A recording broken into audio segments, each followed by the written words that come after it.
What's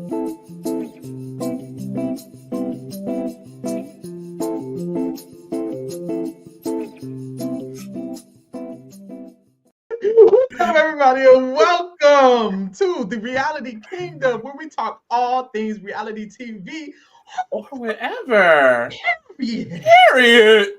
I'm your host, Pharaoh. We are joined by our wonderful co-host, Lee.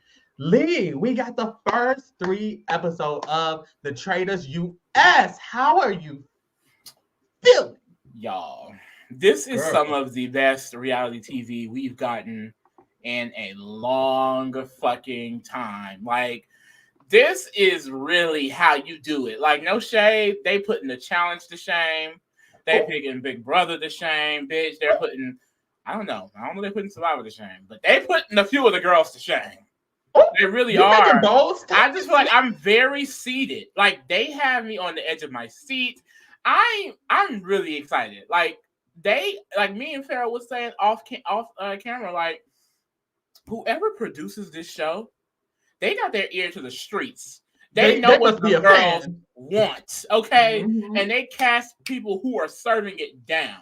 Like, this is the multiverse of madness. Like, this is like quite literally. Like, what other show can we have a group of Parvati from Survivor, Dan Geeson from Big Brother, and Phaedra Parks from Real Housewives working together? Like, I just feel like I love it. It's like you know, like the Disney Channel little crossovers, like Sweet Life on Deck, Hannah Montana, or you know, That's So Sweet Life.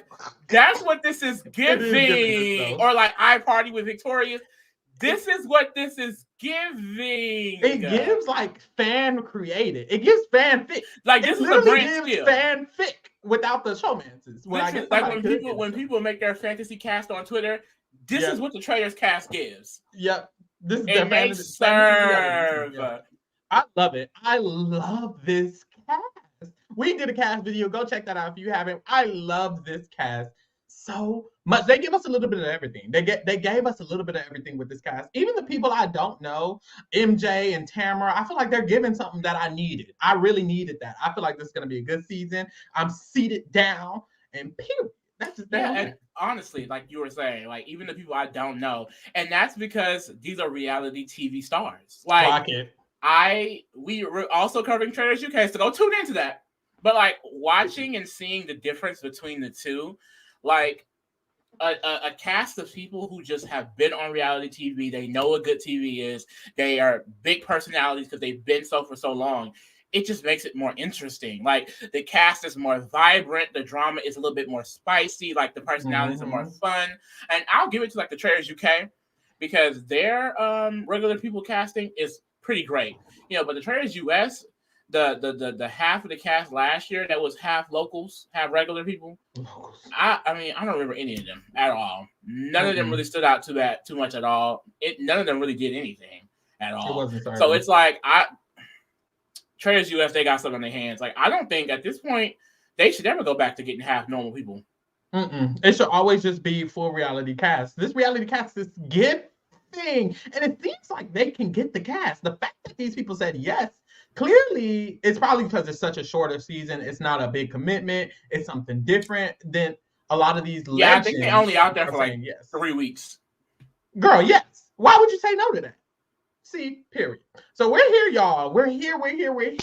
The girls was on their way to the castle. Everybody's in their quarters. They're on their way headed to the castle. We see Parvati talk about how her and Sandra haven't talked since Survivor. So there's tea with that. They have beef, but they have beef because they don't know who the queen is. And one of them feels like Parvati feels like she's the queen. Sandra feels like she's the queen. And we discussed this. We did. And I mean, after 3 episodes, I mean, the queen of the traitors, for sure, is Parvati. No shame. But is that just because she is a traitor? Is it unfair? Because you could be that girl as a faithful. And Parvati, for the one episode she was a faithful, was that girl. I don't know what to tell you. If you're a Sandra stan, if you're a Twininator, sorry to you. Because Parvati's eating it. I'm so sorry. We still love Miss Diaz Twine around these parts. That's don't get it twisted. Don't get it twisted. But when we're talking queens, I don't know. You don't know? No. I mean, they did say LeBron they had 6 rings, and Sandra got 2 wins. Oh my God. So it's but like, when the Queens, they turn around and say, Party got 2 wins. Sandra got the stats. So it is what it is. But it's about they're at least deciding, to work with each other this go round. I don't last, but child, we gonna see. We gonna see, girl. So everybody gets to the castle. Everybody gets out their quarters, and CT and Banana see each other. Girl, they friends. Love them. They both from the challenge. They hug each other. CT says that he can never be on the show without Banana. So, I mean, obviously he's here. I guess that's cute or whatever. I don't know how I'm feeling. Dan and Janelle know each other from Big Brother 14. Right. So they hug. They haven't seen each other in a decade. Dan has a decade, girl. Decade is a long 14 when he was voting that girl out. CT in those pants. Look. Oh, I'm gonna do CT. Y'all, we got a comment. T Fran says CT in those pants. Y'all, the way, I'm sorry, and it's no shade to CT, but the clothes wasn't fitting. They weren't fitting him. I need him to get a whole nother set of clothes because he was stuffed in. Look. So soft. Look. He looks good without the hat though. And then the hat. I do hate the hat. He has such great hair. Why does he keep wearing hats? I don't know why he does that. Put the locks out, CT. We want to see the hair, girl. CT is very handsome, and it's interesting because he just doesn't look so handsome with that hat on. I'm like, ooh, what's going on? And then he takes it off, and I'm like, what's going on? I'm interested. Girl, yes. The fuck? But Dan is excited. He said he really wanted to play this because there's diversity. There's a high caliber of the cast. So he's here. He's seated. He's ready to get in. He's looking around. He's seeing a mother there, a mother here, a mother over there. Mm-hmm. Child. So he's gagged a little bit. Child. So we see Alan introduce them. He lets them all go into the castle. And when they go into the castle, they get to talking and chatting. CT, Bananas, and Trishelle are all from the challenge. They have a quick convo about they just have a quick convo, and then CT has a diary room about Trishelle. And he's like, the last time I saw Trishelle, we wasn't on good terms. It might not be too cute for us because we was beefing on Thailand. So they didn't see each other since the last time they filmed, which was probably 10 years ago as well, honestly. Oh wow. I will say I was shocked that Trishelle was here. Cause I didn't expect her to be seen as like a big name from the challenge franchise. Like she hasn't been doing challenges in a while. Yeah.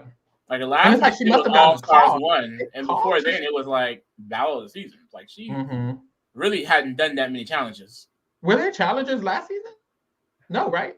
No, it wasn't no challenges last season. No challenges last season, just this season. Very interesting choice. Because they had to call her, and it's like you called Trishelle, but hey, she's here. She's here, girl. She got her call, and she says that trust is earned. So CT is gonna have to build that trust. Very I just like CT in a game like this is really not distrustful. Like, of course, unless he's the traitor, but girl, CT ain't no damn traitor. Yeah, at all. He doesn't even want to be. We find out later. So we see a mother convention real quick. Sandra's in the room. Parvati's in the room with Peppermint, and Sandra walks in, and Parvati's like, "Well, this is Sandra. We haven't really spoken in a while." It's like an awkward conversation because she's just like, this is Sandra. I haven't spoken to her since our season when we were kind of beefing. So that's tea. And Peppermint kind of mediates. She's like, well, it's better. The devil you know. It's better than the devil you don't know. I don't necessarily like that statement. How you feel about that? You don't like it?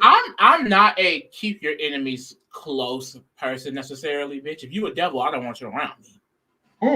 You got regardless. No devils.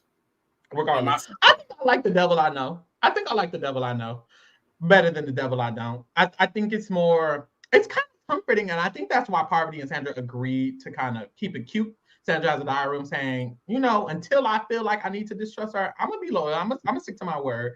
And I see that because it's like, how Parvati moves. So even if she's being shady, you're gonna know when Parvati's being shady before you know when Bergie, this random person you never met, is being shady. True. It's easier to clock. But that's what I like. If you get her out, you don't have to clock it. She's out of the game. That's very true. What I like about Sandra, I see what you're saying for sure. Is every time Parvati is speaking, Sandra is. So Sandra, even though Sandra's agreeing to this, Sandra is very much so. She's watching her talk. and this is what Sandra has proven every time she's played Survivor. She's not going to get played. It doesn't matter. Whenever Sandra goes home, it's not because she got played by someone. Sandra has never gotten played by anyone. It's either just everybody in the tribe just wants to vote her out. That's fine. Whenever it's Sandra versus someone, she wins. Whenever it's a battle in a vote, even if she goes home early, she's going to get that person out. And then she'll go home after. Like, you're not going to beat Sandra. The queen stays queen, so I don't know. Queen. You know what? They still fighting for the crown. They still fighting for the crown. You know what's interesting? I have a feeling that if the faithfuls do win, which I don't necessarily think they have a chance right now, but if they do, I feel like Sandra's gonna be a part of the group that wins. Like, if Sandra wins this as a faithful, it's like, you're kind of mother. Sorry. If Sandra wins the Traitors, especially as a faithful, she's the what could we say after that? At that point, she's now competing with Sari. Girl. You know how like you like the main queens of like pop and R&B stuff like that, and you have Beyonce in a separate category. That's what Sari is at right now. Okay, she's over there. And if Sandra wins, they get to that tier. Oh, okay. So we're deciding who could even be in the conversation with Sari right now. You literally. Oh, okay, cool. I know that's right. And I think it's gonna be Poverty, but we don't see. Because I can definitely see Poverty winning as a traitor for sure. I definitely think if a traitor wins, Poverty's gonna be a part of it. Poverty and Phaedra. And I think if a faithful wins, Sandra's gonna be a part of it. So really, her mother's, regardless, I kind of stuff, he's gonna be a part. I will say. That's how I feel. But hey, we move. Phaedra notices it's a bunch of winners in the winners of their respective shows in this group of people. She knows there's shows like Survivor that the girls have won. And she's like, damn, we got Survivor winners. They be eating rattlesnakes and shit in here. Like, I don't know. I don't do all of that. You know, I glam. Well, I don't even really glam. Phaedra absolutely sends me every single time Phaedra is on screen. It doesn't even matter if she's the focal point.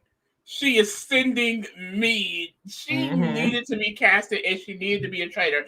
We was hoping for that in the cast reaction, that Phaedra would be a traitor. I just felt it. As soon as I realized Phaedra was going to be on the cast, I was like, this woman needs to be a traitor. And she has been serving every single episode.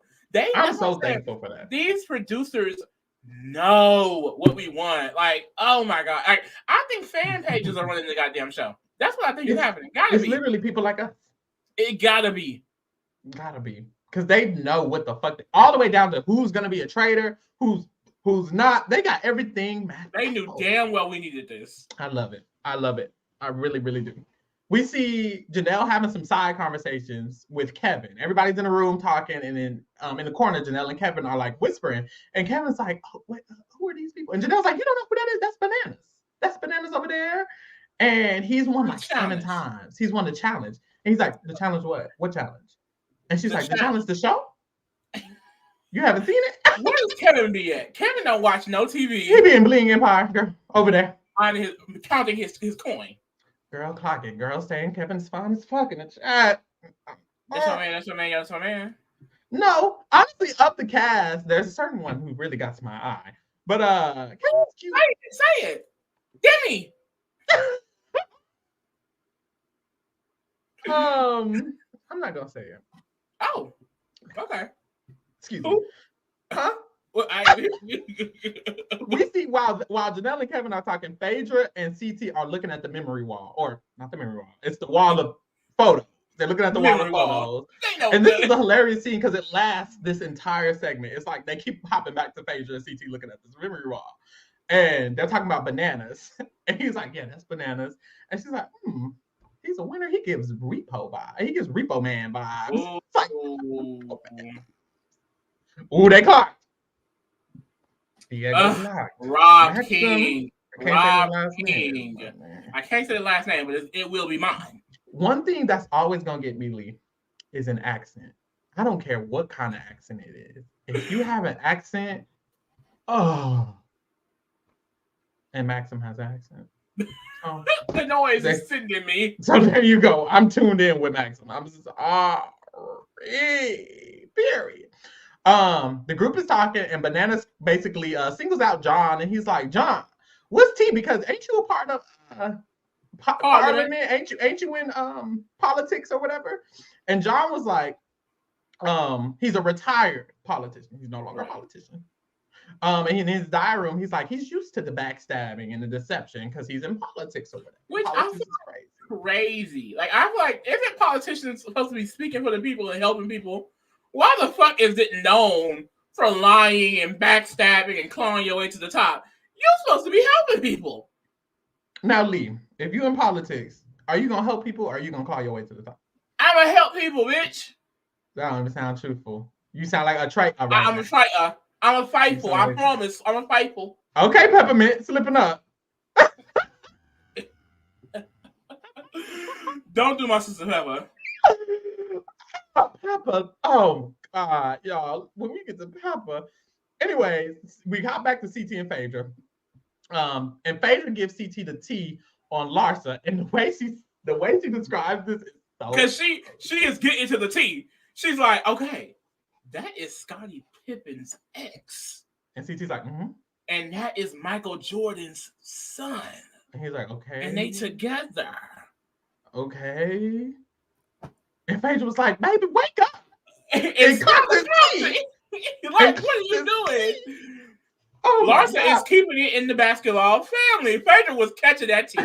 She need to talk about that tea with somebody who knew, because that is really some tea.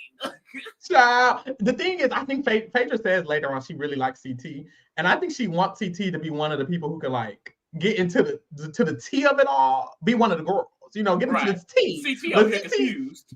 CT like, you don't know what's going on for real, but she's trying to get him there. She's like, oh. I think by the end of this season, CT gonna be able to have a tea time. He gonna be able to exchange tea with the girl. Clock tea. But we'll see. I'm hoping for the best. Tamara asked Larsa as a joke, if you're a traitor, will you murder your boyfriend? Because of course Larsa's in here with Marcus and they boyfriend, girlfriend. And Larsa basically says that we're here individually. Like, he's here and then I'm here over here. So if needed be, she's gonna do what she needs to do. Child. So that's cute. You murdering your man? Hell no. There's never a reason. What would be the reason to murder my man? For what? I want to see his beautiful face. If I win, you win, bitch. We better be sharing that money. Period. Like, I've never murdered my man, please. Even if it's like, my man could be throwing me under the bus. I mean, I'm sorry. Okay, now you just a bird. What? I didn't say be a bird. What's wrong with being a bird? A lot. Y'all, Pharaoh want to be Barbara the Builder so bad. I'm gonna serve my man in the kitchen. Okay, Miss Cater to you. In the Let me cater to you. Because baby, this is your day. Imagine me with a maid outfit and he on the chair. Anyways, boom. We get to the round table. Everyone sits at the round table. They're all blindfolded, and the host, what's the host name? Alan, he's ready to start picking the girls. We get a few diary rooms beforehand, and we see him chat with the people about basically what they wanted to do. So we get some of that tea on what they wanted to do. Yeah. Mostly everyone seemed like they wanted to be a traitor except CT and Bergie. Bergie also said he just doesn't think he can manipulate or lie. And girl, is he right? Because from what we see. Dan says he only came there to be a traitor. So if you ain't making me a traitor, girl, I'm going home. And then he I don't know if y'all seen his full video. Like, he was really arguing his case. He's like, I only came here for this reason. Like, this is the type of game I was made for. Like, he's ready. It seems like, this is the interesting thing. It seems like the people who want to be traitors are kind of begging. Like, they're pleading their case. Please make me a traitor. And it's like, this scene, and we saw it in the Traitors UK too. We noticed, like, it seems like two of the people who are wanting to be a traitor end up being a traitor. And then maybe there's kind of one throwaway sometimes, or they let them choose like they did this season. But it's like, I think they listen to who wants to be a traitor, and they're like, okay, you want to be a traitor that bad? Then pick them. But what's interesting is Phaedra's that girl, and we know that. Dan's that girl, and we know that. Do you feel like they're just like, we're just going to pick the girls that are that girl? Sari, Dan, Phaedra. But my thing is, I feel like they do because, like, the first season, you got Sari and Cody. And, like, out of the celebrity cast the first season, I would say Sari and Cody were the quotations most strategic, And looking at this cast, they have a lot more just strategic people in general. But a lot of people, as soon as we saw Dan was in the cast, was expecting him to be a traitor. I just feel like Dan is known for being this huge backstabber. Why would you cast him and then make him a faithful? So I just feel like that was planned. I do feel like that was planned. As soon as they casted him, they was like, well, we know who's going to be a traitor. Because also, too, like, I don't know, like, the game is called The Traitors. It ain't called The Faithful. I wanted him to be a goddamn traitor. That's true. That's the fun of it all. Like, I feel like being a faithful is so boring. Like, boring as hell. What's interesting is them clocking Phaedra. Like, they have to be a fan of the Housewives, because I didn't even know much about Phaedra until you told me. So I feel like, honestly, they had to just also watch Housewives and know that Phaedra's that girl, Loki, or that manipulator, whatever. They know they cast. They know they cast. I love that. They did their research. Period. I know that's right. So, boom. He goes around the table. He chooses his traitors. Of course, Dan and Phaedra are chosen to be the two traitors, just two, which was, I was like, oh, y'all got less than UK. I was so he chooses those two. Phaedra says she's down for the secret society, and I'm definitely going to be queen of the castle. Why does she talk like that? Is this? She talks like this on Real Housewives. Yes. This is interesting. The way she speaks is a Southern Belle. Is that what she is? Where's she from? She's from Georgia. Atlanta. Duh. Well, not Atlanta. Very interesting, girl. Janelle's mad because she wanted to be a traitor so bad. Janelle would have been a flop ass traitor. No shade. It's not even no shade. But I don't think Janelle would have been a great traitor. She doesn't even lie Big Brother. She's a truthful Big Brother player. She's loyal. Like, none of your qualities. That's what she was saying. She was saying in her video on Twitter that she posted, like, she was telling Alan, oh, I'm good at lying. I'm good at manipulating. Like, girl, I've seen you on 4 seasons, and no shade. You ain't lying. Not part of your game at all. Janelle is the perfect faithful. Honestly, she'd be a great faithful. She needs to just be happy where she's at and do good as a faithful. Okay. The fuck. Alan reveals the twist, which is that the traitors have not been completed, and that they're going to be choosing a third, or not a third, but a recruit to be recruited into the traitors. And that's cute. I love this twist. I like the fact that the traitors are deciding the extra person. So we're here for it. We're here for it. When the blindfolds come off, Janelle grills John because John was apparently breathing too heavy. She feels like his breathing was showing that after Alan walked past on the last round, he started breathing real heavy as if he got tapped. So Janelle is basically asking him, and John's like, I got asthma. Like, that's why I was breathing hard. I got asthma. And Janelle was like, it just seems like he hesitated when he walked by, and then you started breathing heavily. Like, I don't know how. What I find hilarious is not y'all trying to clock who's a traitor based on the very first picking of the traitors. Y'all were blindfolded and facing the other way, and y'all think that y'all are gonna. Well, Larsa can hear a pin drop. Larsa can hear a pin drop. She can hear Larsa can hear the vibration. This bitch is tough. This is Toph from the Avatar.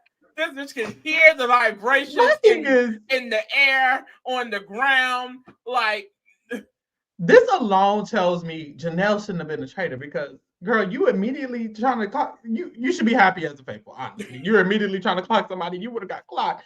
And then Larsa Pippen over there, she's right next to Parvati. Guys, my hearing is really good. Calling attention to the table. Like, what? Doing this. She's like, everybody, I have the best hearing ever. I can hear everything. I can hear a pin drop, actually. And they were like, you were listening when he stopped. And she was like, not when he stopped, but when his jacket would move upwards. She says her ears are so strong that she could feel the vibrations of him lifting his jacket, and it was to my left. Mind you, Parvati was not tapped. At all. So this is I don't know what she felt, what vibration she heard. And Parvati was like, excuse me? Because she's obviously on her left. And she's actually, at this point, a faithful. So Parvati's extremely confused. And Parvati's basically like, I mean, this would be a great ploy for someone who's actually a traitor to immediately start accusing someone. That's what that would be. Gagger. Girl, so they're finna get up. And Parvati is like, first of all, Parvati has a diary room. And she said, this girl must be out of her mind. It's like, I've never heard Parvati so, like, I feel like in here we see Parvati can be a little bit more herself. Because she's like, this girl is out of her mind. And then in real life, in person next to Larsa. They're finna get up. And she's like, you're barking up the wrong tree, by the way. Keep it cute. And it's like, whoa, not keep it cute. Straight to her face. Didn't give a damn. I know that's at all. Actually, shouldn't. I feel like that's the energy you get, like, because they beefing with the Bravo girls. So the Bravo girls, they know the drama. They bringing it, girl. Because remember last season, Rachel versus Kate. These CBS girls, they gonna get down and tussle. Period. So Parvati's walking around. When they leave, Parvati's still like, she didn't hear nothing over her shoulder. She didn't hear nothing. Shit at her shoulder. There wasn't anything that happened. Period. We see Janelle really wants to be a traitor. She's telling Trishelle, are you a traitor? And Trichelle's like, no, stop. I didn't think you were, but if you are, recruit me. Recruit me. She's trying to get recruited so bad. I wonder how many people she told that to for real. Like, no, Janelle, we're not recruiting you when you're walking around asking everybody to recruit you. The hell? Anyway, it's child. Larsa goes telling more about this Parvati theory that she can hear a pin drop and she just knows. She just knows that something happened, that his shoulder moved when he walked past her. So she's really, really feeling this, really, really spreading this, girl. Wrong as Keep Parvati name out your mouth, Larsa.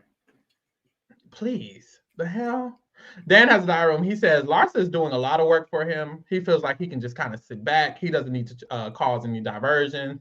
See, this is Dan's tea. He likes to live within the chaos. But see, girl, this is a Traitors. Behind the chaos is where he likes to live. The chaos is in front of him. He's behind. But he's too behind. But this is the Traitors.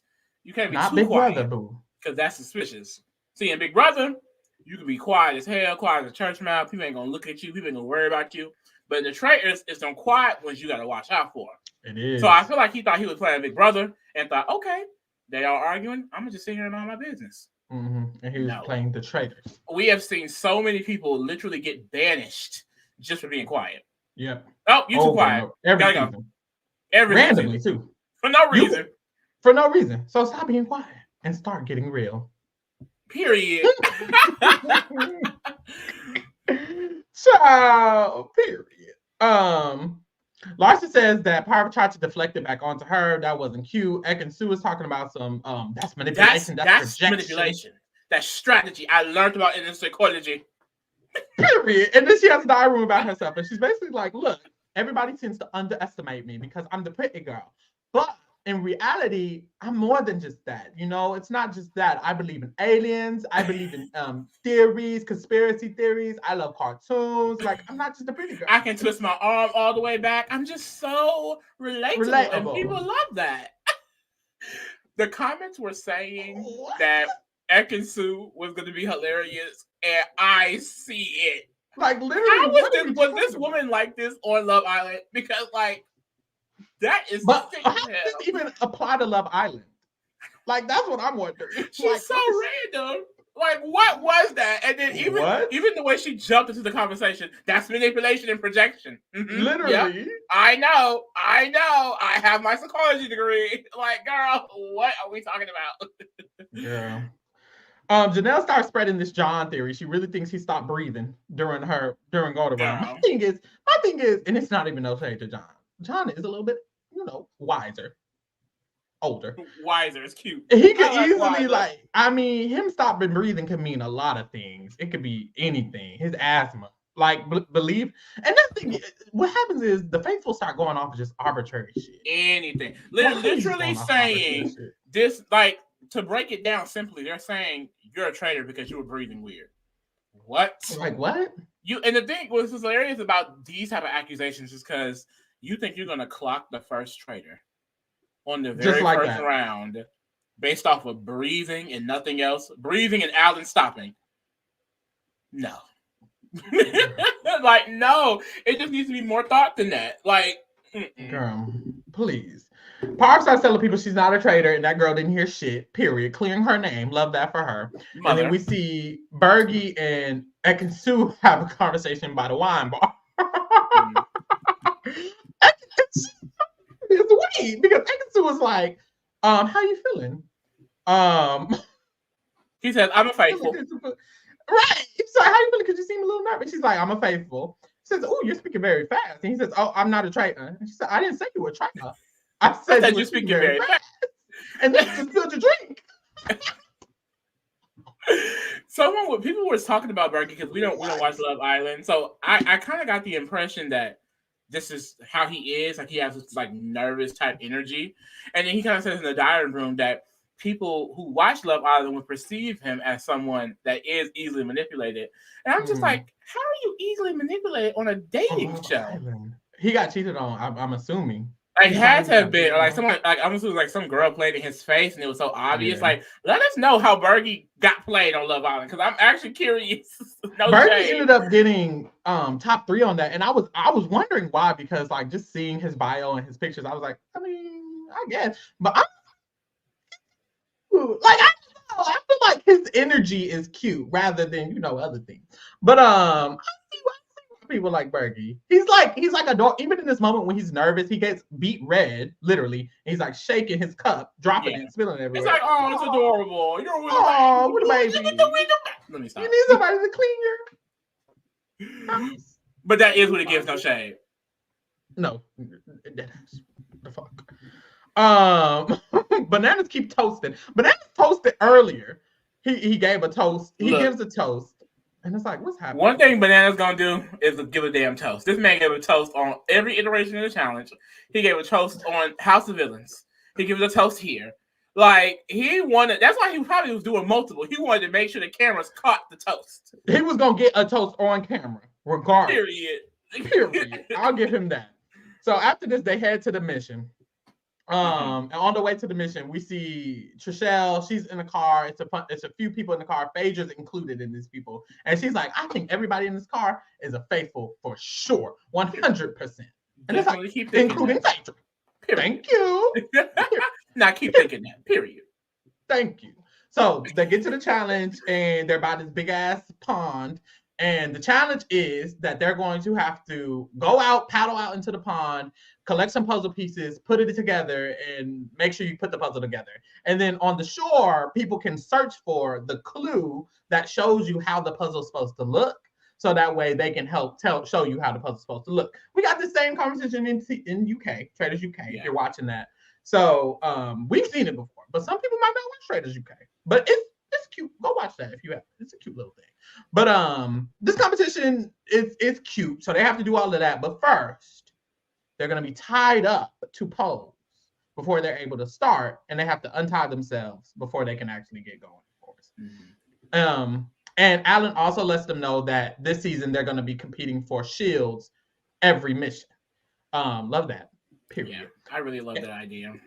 Love that. And there's a shield on shore, and then there's 2 shields in the water. Period. Janelle immediately. We kind of talked about this on the Traitors UK podcast, but this is definitely a good addition. Like, to have more shields at play. I was saying, like, they definitely should do something where, like, if you win a shield, you can be protected from banishment and murder. I just feel like give the faithful a little bit more leeway in the game. I feel like the Traitors have so much control and so much power. Like, even if you catch a traitor in banishment, they murder a person that night, so they just have so much of, I think, the upper hand. So I think that there should be things added to the game that kind of expose the traitors more, or at least put the traitors in positions that they wouldn't normally be in. Because if you had a person winning a shield back to back to back, and they're able to do so and stay safe in banishments and murders, then they could literally just win shields all the way up until the finale or to a certain point. Like, I just think that is a way to make it a little bit more interesting, because I think the shields can be a little bit stronger than what they are. I just noticed, like, I didn't think of this earlier when you were telling me, but now I'm thinking a traitor could just win a shield for every vote, and they would never get voted out, and the faithfuls could never win. And it's like, ooh, that would be kind of the issue with that, because if you're saying every the rule could literally just become, traitor can't go for shields. Ooh, but then you could just see, okay, by this round, we're on round 7. Everyone's gotten a trill except Dan. Ooh, so that's a T. Let's see. So maybe you can't get a shield 2 times in a row. Like, it could still apply that you're safe at the round table and the thing, but you can't get a shield twice in a row. You have to you can't go for the shield 2 times in a row, because then it still gives people the privilege of being safe at both, but also the traitors can still get voted out because otherwise they could just try to go for a shield. I just feel like I hate the hard. idea that you can get a shield and still be banished. Like I just feel like that's stupid as hell. I think that's stupid too. So I like your idea. It's just you got to also work it around the traitors potentially just getting the shield every time, because then it's like, oh, the traitors going to win every season if they do that. Oh wait, this is crazy. No one understood why Bergie was on Love Island. He was just not the type facially. And it seems the girls was using him to stay on the island. That last part is what I wanted to discuss. Because I know like the idea is that you have to pair up to stay safe. Yeah. So do people on that show just pair up with each other for safety and not actual love? Like they will literally just pair with someone to stay safe for the next round? That is crazy. Only watched season 1, and I remember season 1 of US version. And I remember there was a scene where somebody was like with a girl the entire time, and then he randomly chose another girl at the pair up ceremony, and they were like, why did you do that? And I feel like it could have been because something like that, like he just wanted to stay on the island longer. It's like, ooh, what's going on? Because also too, don't the audience vote for the couple they like the most? Like what if like the person you actually like the country don't like your couple, but they like you with someone else? Go get with somebody else if you want to win that money, because you get money for winning. So it's kind of like, yikes, child. There's been drama with the Love Island winners where like they get off the show and the whole time they had a girlfriend, or they get off the show and they break up with the girl they want, type stuff. And it's like, y'all are real dirty. Crazy. But hey, we move. So Janelle immediately says she's finna go for the shield, and that's exactly what the fuck she does. She's the first one untied, and she goes for the shield. Clearly, she's still good at competitions, regardless of where she's at, Scotland or United States. Period. Some of the girls are kind of mad. They're like, damn, she didn't want to help us at all. Like Sandra was like, and Janelle, she's not going to untie anybody else. It's so hilarious because it doesn't matter what show Janelle is on. She gonna get the girls pressed. She really is. Janelle is gonna get the people pressed. But this is what I find hilarious, because we have an environment where Sheree is complaining about Janelle. Yeah. I've seen Sheree call several people out. I've seen Janelle be called out by many people. But to hear Sheree call out Janelle and talk about how she's a selfish person, I just find that so hilarious. Because when the fuck did these worlds collide? Okay, what's interesting is after this, we kind of see they start the challenge. Bananas feels at home because he's from the challenge, and so he feels very at home during the mission. He feels like he's this is where he can thrive, and he feels like this is how he can convince people. Hundreds of years. It feels like this is how he can convince people to want to keep him in the game, because even though he's a dick, he's still good at the competitions and he can help them get money. And what's interesting is, I immediately thought when I saw Johnny Bananas on the cast, I was like, okay, I wouldn't want Johnny Bananas to go because he can give me that money, honey. Because whether I'm a traitor or a faithful, if I don't win the money, I'm not going to have the money. So I need people who can actually win these competitions, and Johnny Bananas is a great asset to that. That's why I'm really shocked that they went ahead and murdered him first, because I'm just thinking, like, especially after this challenge, like, he was the main one making sure this shit got completed. Yeah. And y'all took him out. Because I also feel like, too, you were saying it's off the phone. Like, Bananas would have been a great person to pin it on. Yeah. Like, 100%. A faithful that people could think is a traitor. Because I do think that his little antics, like, it gives traitor sometimes. Because he's a little extra. He's easily pinnable, and it's like, if you've seen him ever before, you should have been aware of, like, he's definitely someone who we can just use. He can go home. He's went home early as fuck several times. He's going to get voted out. This is not the challenge. It's not like he's a threat. You know, I just, very interesting decision, but hey, we move. So we start getting towards what's actually happening in the challenge, and it seems like people are just all over the place. Some people in the water just doing whatever. There's people on land just doing whatever. They haven't even found the area where they need to be looking for the actual clue. They're just wandering around. Bergie ass is still tied up. What? Bergie? And this is when I knew Bergie was just a cute little soul, because he's still tied up on the chain. I'm sorry. And here go Phaedra and Sandra untying him. And Phaedra is so hilarious because she's like, come on, baby. Come on. I got you, Bergie. Bergalicious. Stop calling this man that. Bergie he's just so sweet. But anyway. He's hilarious. But anyways, we start seeing people go for the shields because The people in the boat pass the shield, and CT sees it. He gets out. He goes for the shield. Deontay was in that same boat, and he gets out and he goes for the other shield. So CT gets the shield, Deontay gets the shield, and we know Janelle already has one. Mm-hmm. And Kevin is kind of pressed about this. He's like, we done wasted half of our time on the mission. Ain't shit got done. We're all struggling, and y'all going for shield. So he pressed. But Speak up, girl. Speak up. Say something. You mad? This is the Traitors. We call bitches out over here. Child. So, girl, they all start trying to get the pieces together. They finally, Sheree ends up finding the clue. So Sheree is able to tell them what it looks like. And then we see them standing on the platform trying to tell people how to put the puzzle together. And it's 5 different people talking. They're all saying whatever. Girl. Like they're all yelling random shit. Bring this over here. This supposed to go there. No real direction. Just yelling. Peppermint was like, this is on your left. And you bring it down. They don't know what you're talking about, girl. Like, they was just saying anything. Oh my God. But eventually, allegedly, because I have speculation on this, allegedly they end up getting it together.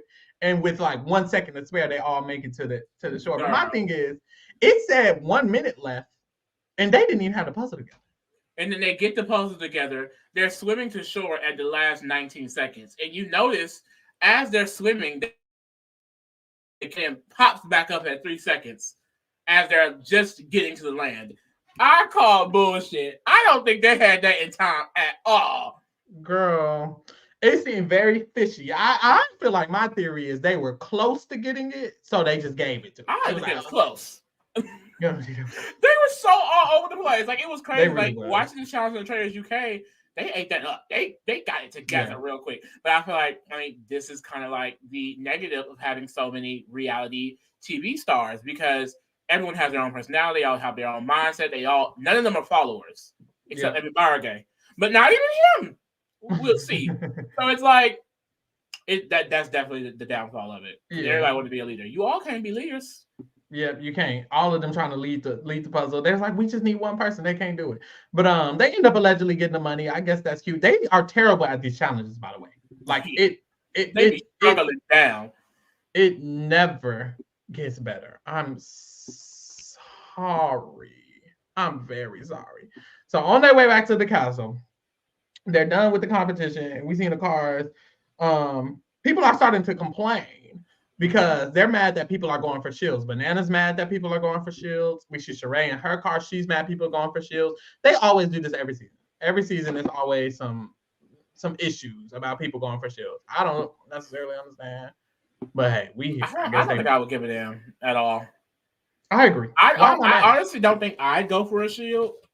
But I don't care if you do. Me neither. Like, I wouldn't do it because I know it pisses people off. But like, it wouldn't piss me off if you went for it. At all. Don't care. So boom, they get back to the villa or to the mansion, and we see Ekin-Su talks about she's mad because Janelle went for a shield before the challenge even damn started. She clearly wanted to go for the shield regardless. She didn't help nobody out, so Ekin-Su's already mad about that. Which I didn't even Ekin-Su was already mad at Janelle about this. That's what I'm saying. One thing Ekin and Janelle gonna do is beef about some shields. Girl, put a pin in that, because I didn't even know that. And then we get Phaedra. She talks about who she's keeping her eye on who she might want to recruit. And she's like, maybe someone who's very different from me, like CT. I think Phaedra's just cool with CT. And she wants to recruit somebody. She got a mild crush on him. Which, girl, don't we all? As she should. Very crush worthy. I'll give him that. And then in another group of people, it's a group of people. Trishelle is there. Peppermint is there. This is the thing that got the internet talking today. This shit was all over my fucking timeline. Trishelle jokes. What is she even joking about? Now that I'm thinking about it. Well, they were initially talking about like, oh, they don't want to get murdered because they both have so many clothes they want to wear. They laughed about that. And then Trishelle randomly, the joke isn't even funny. But because like what? She's like, if I get murdered, it's her. And Peppermint's like, what? The only person who laughs is Trishelle. One. The only person that laughs is Trishelle. And Peppermint is like, what? And I guess the shock reaction, Trishelle thought, I didn't call me a traitor. And I feel like it really goes back to the idea of, girl, you think you caught a traitor just that easily? Just like that. What y'all think y'all playing? Uno? Like, bitch, it is not gonna be that easy. Literally. You thought you caught her in the act like it wasn't nothing. No, baby, no. No. So y'all, you would think this is just a random scene, but put a pin in it. Girl, a big pin, girl. We coming back down. Big ass, boom, put a block. Anyways, Dan talks about who he wants to recruit. He wants to recruit one of the girls. I'm playing. No. He wants to recruit a mother, for sure. And shout out to Dan, because one thing Dan gonna do is work with a motherfucking mother. Okay, BB10, Keisha, BB14, boom. Brittany. And boom. This time he said, I'm gonna run through every mother in this game. Yeah.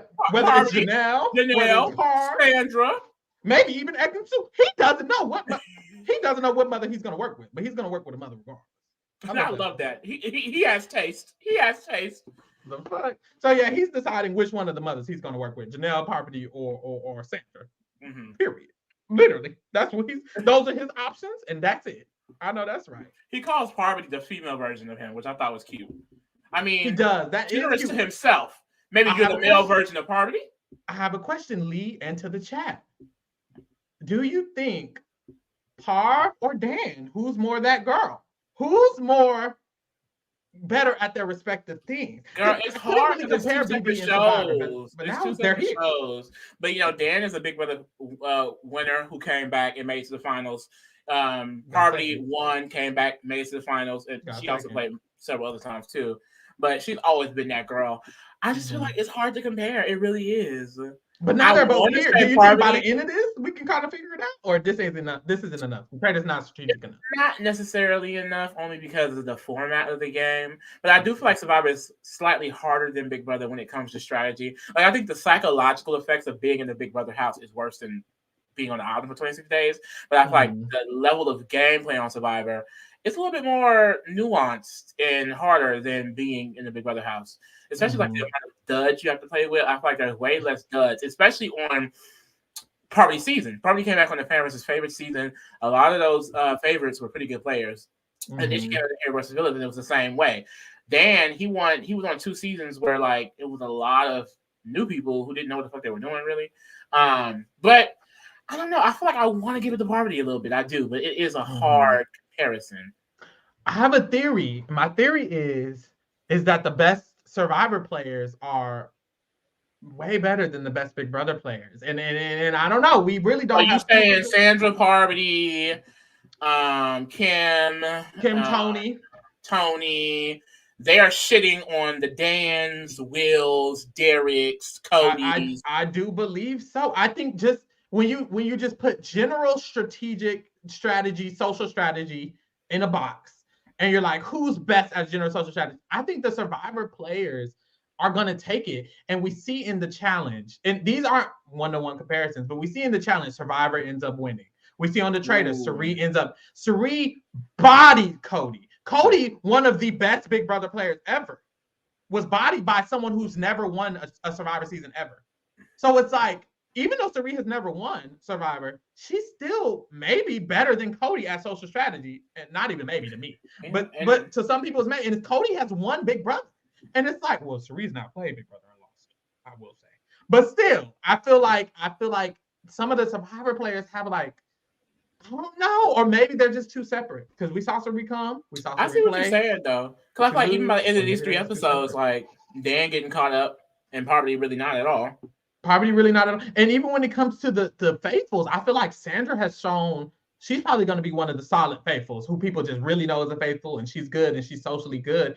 And Janelle is like, people not really fucking with her, not really. It's like last season and this season, it seems like when it comes to Survivor versus Big Brother, Survivor, whether you're a traitor or a faithful, you should be making it farther. Stephanie LaGrossa versus the way, well, no, Stephanie and Rachel got caught up, but the way Rachel got caught up, it's like, I don't know. I just see a lot of Big Brother players, they get their ass handed to them on all these shows. A lot of different shows. It's so bad. It's so bad. Even Sarah, when Sarah plays the challenge, Sarah bodies the challenge. And it's like, I don't know if you Big Brother people have ever bodied another show other than Big Brother. And I'm waiting for it. I'm here for it. Maybe Dan's gonna eat it up, but we're gonna see, girl. Not yet. So Dan is speaking to these people who he's kind of thinking about being recruiting to be a traitor. So he's trying to get the feel. He's kind of making deals here and there with Parvati. And then he goes and talks to Sandra. And while he's talking to Sandra, he's telling her, you're the queen of Survivor. And, I got your back. And, I did a lot of real good in Big Brother. And Maxim walks in and they're like, oh, come on in. And then he walks out. So and it's like, that was weird. And Dan's like, do we need to worry about that? And Sandra's like, oh, he's irrelevant. He's irrelevant. We're good. And it's like, I don't know. That was just very weird for him to do that. I don't know what's going on. So the bell tolls. They're finna leave the castle. As they're leaving the castle, Trishelle is repeating this argument she had with Peppermint, which wasn't even an argument. The situation with Peppermint. She's telling a group of people how Peppermint got real mad when I just joked about her being a traitor. And it's like, what's going on with that? And I'm thinking, okay, she's repeating it, but just it can't be anything. But girl, every scene we see with Trishelle, that will continue to be a commonality. Very interesting choice for her. Like, I don't know why she's doing this, but she is, girl. I don't know. So then we get to the traitors meeting. Everyone leaves. They go to their little traitors coven dungeon, and it's just Dan and Phaedra, of course. And they reveal each other, and they're both shocked. Like, they didn't expect it to be either of them. They went this whole challenge day, and they didn't suspect each other. So they're like, oh, we're doing a good ass job. Right. Phaedra said we're gonna be Wonder Woman and Superman, dynamic duo. And then he tries to question my good sister a little bit. Because he's like, as a housewife, of course she's dealt with a lot of backstabbing, but this guy is ruthless and cutthroat. He doesn't know how much experience she has with that. And to that, I just have to say, you don't know Phaedra Parks. You don't. You don't know. But you know what's crazy? I just genuinely think he just genuinely doesn't know her because, of course, Phaedra is a housewife, but she's also a lawyer. Who has she won any cases? We will never know. But she is also a lawyer. She has passed her bar, bitch. It's like there's more to Phaedra than just being a housewife, and it's like it seems like Dan doesn't know her because earlier we saw when they met, she's like, "Oh, I'm a housewife," and he's like, "I'm for Big Brother." So it's like he probably doesn't even know who she is. So in his mind, he's like, "Oh, she's just a real housewife," and it's like there's more than to Phaedra. It's so annoying because I do love me some Dan, but I hate that he's kind of underestimating Phaedra a bit here. Like, also just kind of, I feel like underestimating everyone who isn't someone from a strategy show. So it's very clear that he's talking game. He continues to go to Sandra. He goes to Janelle. He goes to Parvati. I think he's just assuming like she's not going to be a game player because she's not from a game type of show. And it's like, girl, you cannot think on that level because these housewives, they have gone on to other franchises and ate it up. I mean, Candy Giesling on Celebrity Big Brother. Miss Burris down. She ate that up. So I just feel like definitely don't. Mind you, we're giving her his last name. Candy Giesling. But exactly, she can be compared to you. Don't think she's beneath you. Cock it. Because I can really see a world where Phaedra takes Dan out. I'm sorry to say it. Actually, I'm not happy to say it. But they run through options who could be potential traitors with them. Phaedra throws out Sandra as a potential option. She thinks Sandra's really playing it very cool. She's clearly very liked. Like they think that's a good option. Dan throws out Parvati. They know that Parvati's been scoped out by Ekin-Su already. If they need to put her as a shield before them, that's definitely a possibility. They throw out Janelle, all the reality TV girlies. The mothers, I know. The mothers. And they also throw out Larsa because they want to separate Larsa and Marcus. And I mean, you could put a pin in that too because I don't know how she got into the mother conversation though. They should have stayed the mothers. Period. And they basically are deciding between those four on who they want to choose to be their third tryout. And this is how we slide into the next episode. Right. It keeps ending on cliffhangers. I'm so sick of these damn cliffhangers. Girl, same. Oh, like bitches. Why did I just think the same thing? When we get to the competition, I'm gonna show y'all the images so you can see who's on which team because this one is actually team. The last competition they were all together. So, boom. Episode 2 starts and Parvati gets her invitation to be a traitor. And it's like this is literally what Lee and I wanted, babe. We needed this. I specifically said like I want Phaedra and Parvati to be on the traitors list, and I wouldn't mind Dan. Bitch, I got all three. I'm seated. And the thing is, I usually am rooting for the traitors to backstab each other. Not this time. Y'all need to work together to get this money. Child. And I won't have it any other way. Child. The gag about this is after Parvati is considered a traitor now, but Dan and Phaedra still have to murder somebody tonight. Right. So Dan and Phaedra, come on, get these people up out of here. Get these people up out of here. So Dan and Phaedra are deciding who they're going to murder. They said they want to murder somebody who's going to cause some confusion. Maybe Kevin, because he's like just random, and that's going to cause confusion because he's random. Mm-hmm. And as they're speaking, this is when Dan tries to play in my sister's face again. Because he has done a confessional, and he's like, as he's speaking with Phaedra, he just realizes that he can push his agenda on her. I'm like, this man think this is BB-14 Danielle. Mm-hmm. Baby, this is not no Danielle Murphy, okay? Phaedra is not about to just do whatever you want. And that's why I think that's the impression I think he gets. And I think, but this is the thing.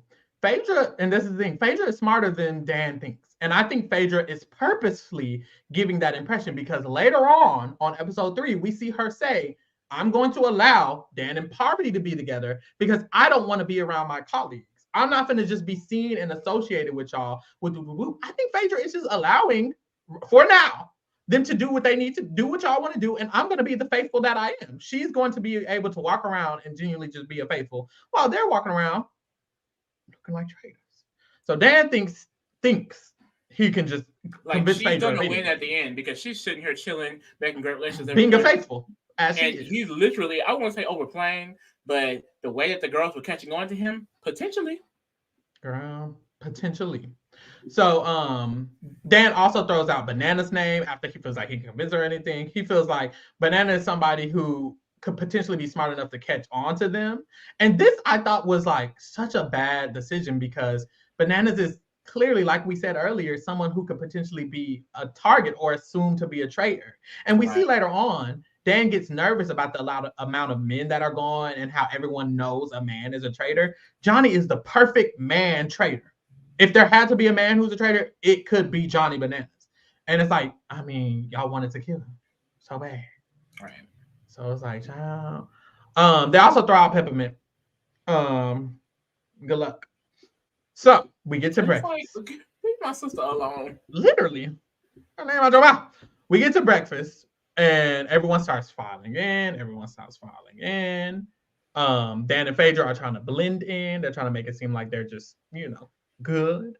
They're faithful, of course. When Trishelle walks in, she's in there before Peppermint.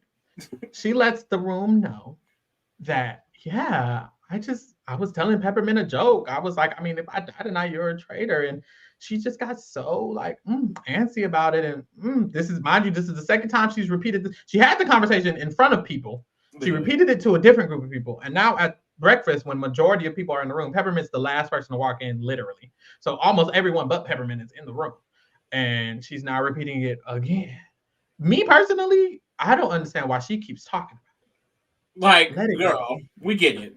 Please let it go. Let it go. And Ekin was like, I mean, just watch when she comes in, just watch how she's looking. I don't know, just watch her vibe. Girl, I guess. Parvati is nervous because she's a traitor and she feels very on edge. She doesn't even know who the other traitors are. She don't know who died. She doesn't know anything. She's just in there as a recruited traitor, very confused, waiting for things to pop up. I think it's Sandra. And it's like, girl, Sandra would not recruit you. Sandra would kill you the first chance she got. Very quickly. Very quickly. No hesitation.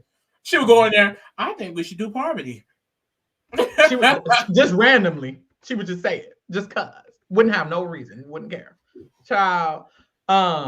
Everybody walks in the room. Peppermint walks in. She's the last one. And it's revealed that Johnny Bananas.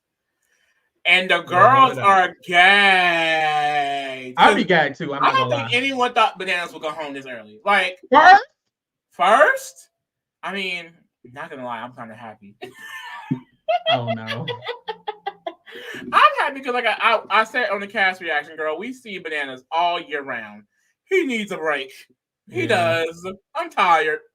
Yeah, he just made it to finals on House of Villains. Like, you can have that. Ooh, Bananas losing, Ryder dies, USA 2, House of Villains, and Traitors back to back to back. He needs to go home and sit down somewhere. He needs to give it up. Retire, maybe.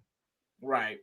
That's what people do at that You know what I do want to see him play though? I would like to see him play like a Big Brother, not Celebrity Big Brother, full length season, but like a celebrity, just to see what he gives. Because that's people cute. talking shit about the Big Brother players a lot. I just want to see him play. Like I was interested to see him play a more strategic game here, but girl, he out. He flopped. So, well. So Peppermint explains to the group exactly why Bananas was voted out because clearly she knows everything. I'm just like, girl, why are you giving this dissertation? I was like, please she's like, I just feel like he's very loud. He's good at challenges, but he couldn't be controlled. Like, girl. That's exactly what a traitor. And they in the background spoken like a true traitor. Something that a traitor would know. Like they're clocking her back. And it's like, stop it. So Beyonce decides to ask Peppermint to clarify this whole Trishelle situation because Trishelle was talking about it. He said, look, Peppermint, what was going on with you and Trishelle? And Peppermint is genuinely confused because it was not a thing for Peppermint. It was not a thing. So she's like, what are you talking? Like, what? She's genuinely like, what situation? Literally what? So Trishelle has to re-explain it to her because Peppermint didn't care about it. And it wasn't real. It wasn't a real thing. So Trishelle re-explains it to her. She's like, oh, you know, I joked about it and it seems like you were feeling real hurt about it. And Peppermint stands up, walks across, gets right in her face and says, look, if you were murdered, it must be by my looks. Period. The looks I serve. But I'm not a traitor. And it's like, period. But honestly, if it was me, like, let's say Trishelle re-explained the situation to me, I would be like, honestly, Trishelle, I forgot that even happened because I genuinely did not remember it. It wasn't a big deal to me. I'm not a traitor. If I was a traitor, I would remember. I literally forgot because I didn't even recall. Don't recall what you're talking about. Sorry. Like, what?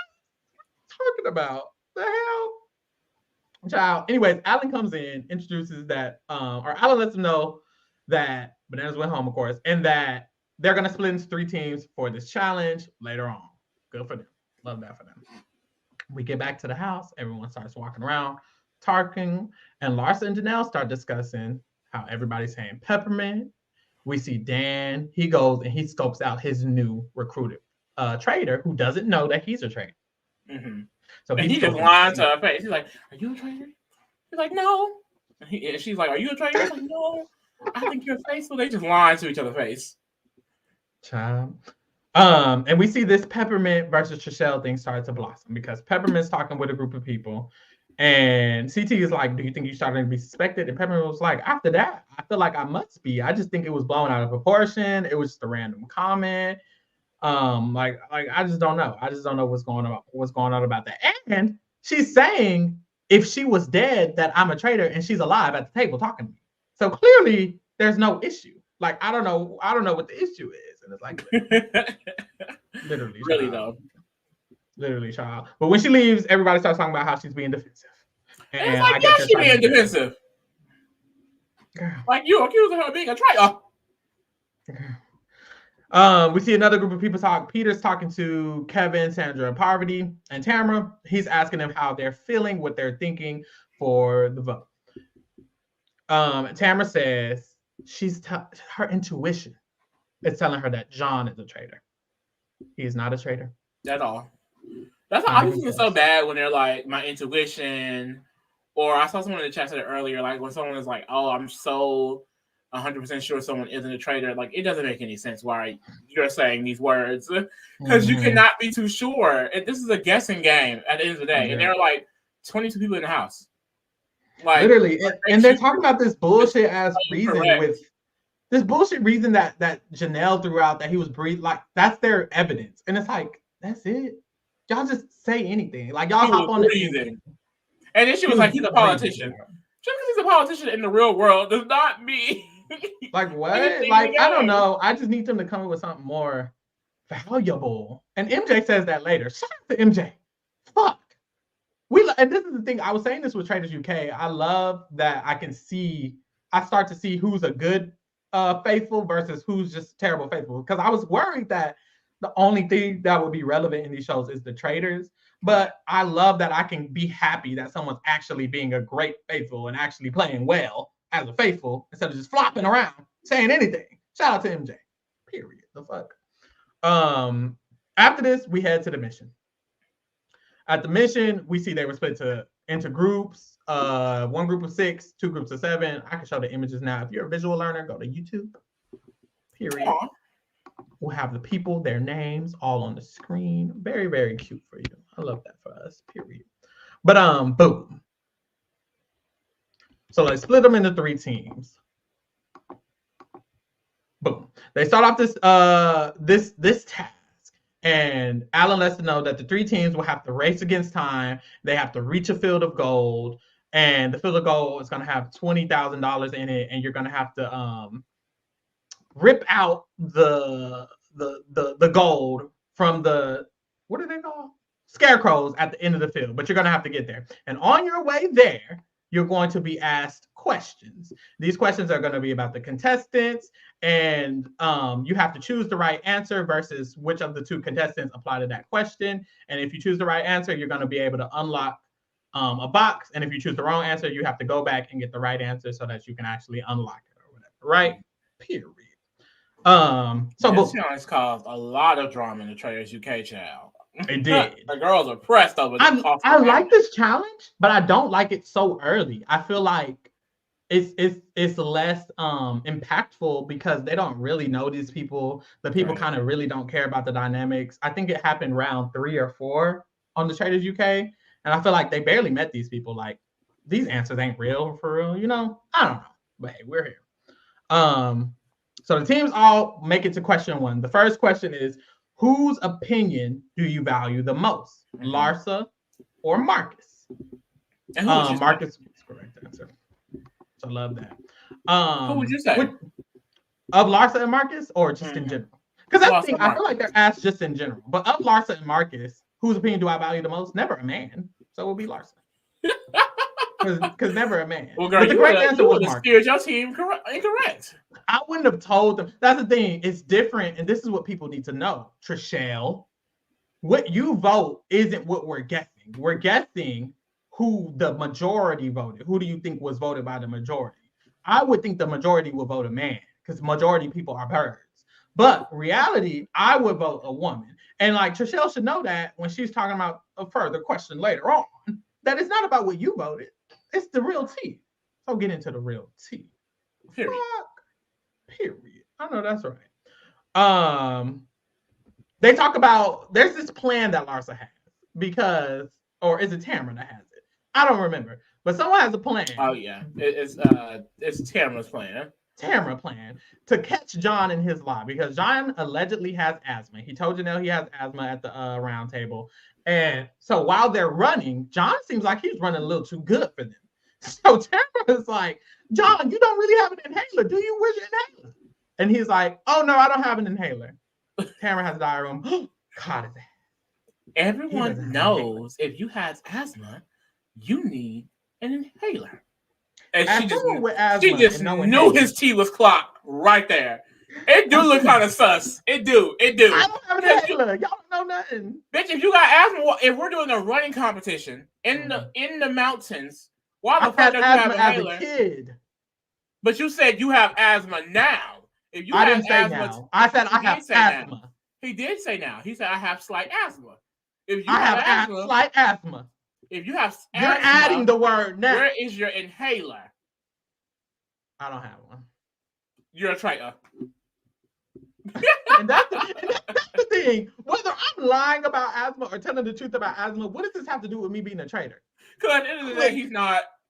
But it shows you're a liar. It shows you're a liar. The next question is, who is the most popular? Deontay or Lee, why are you laughing? I'm laughing because it made me think about Survivor when Homeboy outed Zeke for no reason at the tribal council. And I was just like, because his mindset was, if I expose that he's lying about literally being transgender, then they will show the tribe that he's a liar. They should vote him out. And I just like, that is a strategy that he would have at the Traitors. He would have outed this boy at the round table in front of everybody. Oh my God. Where were you going to tell the group that you were trans? Like, what? Like, what?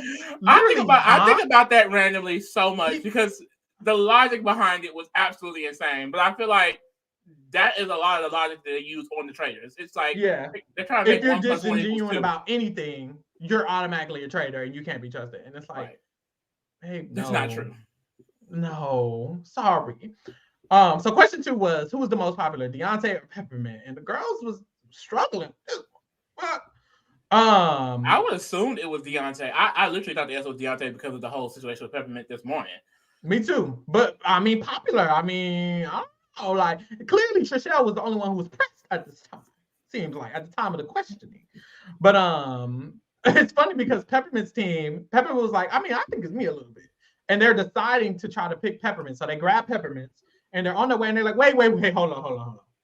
I think it's Deontay. Like, I feel like they only picked. They didn't actually feel like it. At least half of the team, but they was like, "Oh, well, she's on the team." So like, she's saying it's her. Let's just go with her.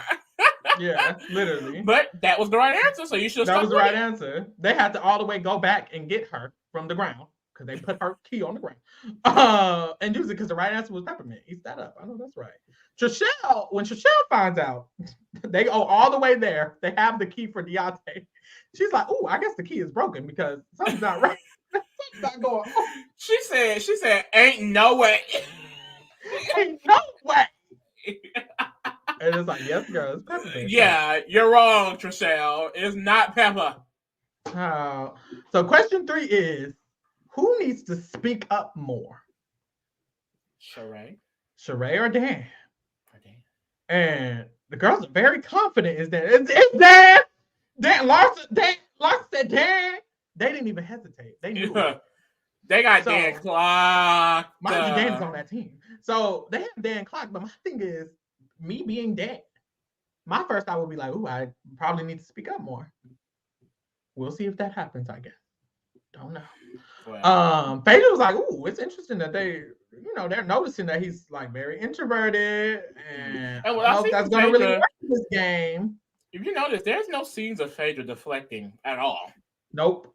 Nope. I don't think she plans to, because mind you, most of the people who got Dan Clark are the Bravo girls. That's who she got a relationship with, and she ain't telling them no different. Yeah, it's Dan, sure. And sure, Dan is getting a little scared, of course. But I'm thinking he should course correct, but we'll see if he does. I don't know, y'all. I'm waiting. Child. So all the teams end up getting to the field with all the coins. Of course, there's some scarecrows that they know have gold in it, and then some scarecrows they know have a shield in it. And we got a bunch of people just going straight for the shield. Peter goes straight for the shield. Dan goes for the shield because he thinks it'll make him not seem like a traitor. John goes for the shield. Janelle goes for the shield. So they all going for the shields, but Dan is the only one who ends up getting it. And he's like, look, I'm going for the double bluff. I want them to think I'm so scared. So I'm going for it, I guess, girl. So Dan ends up getting the shield. They end up winning 16K. Great for them. And boom, we head back to the castle. Back at the castle, Dan is talking to Parvati again. Of course, that's his fellow traitor, but she don't know that. And he's making sure he has his conversations locked in with them. Mm-hmm. And he's like referring to her as like the Black Widow, which I really enjoy. She really is the Black Widow, though. She's gonna sneak up. He's like, she spins her webs, and it's like, period. He really talks Parvati up, like as he should. He knows she's that girl. He knows who Mother is. It's hard to. This is the thing. When you get a mother, you can't pretend they're not a mother. It's very, very hard to not recognize a mother when you see one. You know exactly. Exactly. So a group of people discuss that the vote is probably going to be in between either Peppermint or John. Girl, neither of them are traitors. Neither one of them are traitors. But hey, we move the fuck. They don't feel like he could be trusted. Tamara doesn't feel like he could be trusted. Nobody trusts John. No one trusts Peppermint. It's just a lot going on. Peppermint's talking to another group, and Deontay asks how she's feeling. And she's like, I'm just upset because I feel like I don't like getting accused of things that I didn't do. Period. Period. I hate that too. But then this is when my good sister slips up.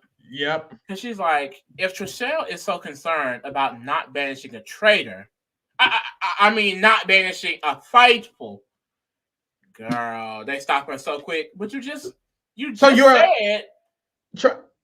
called up. We got you. It's over. No, you're a traitor. You're a traitor. And Larsa feels very strongly about this. Larsa is feeling real strongly about this here. She's like, oh, wait.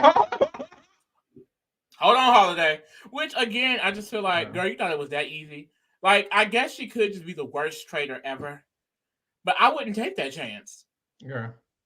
So meanwhile, in the other room, Trishelle is retelling the Peppermint story again. So let's do a tally, y'all.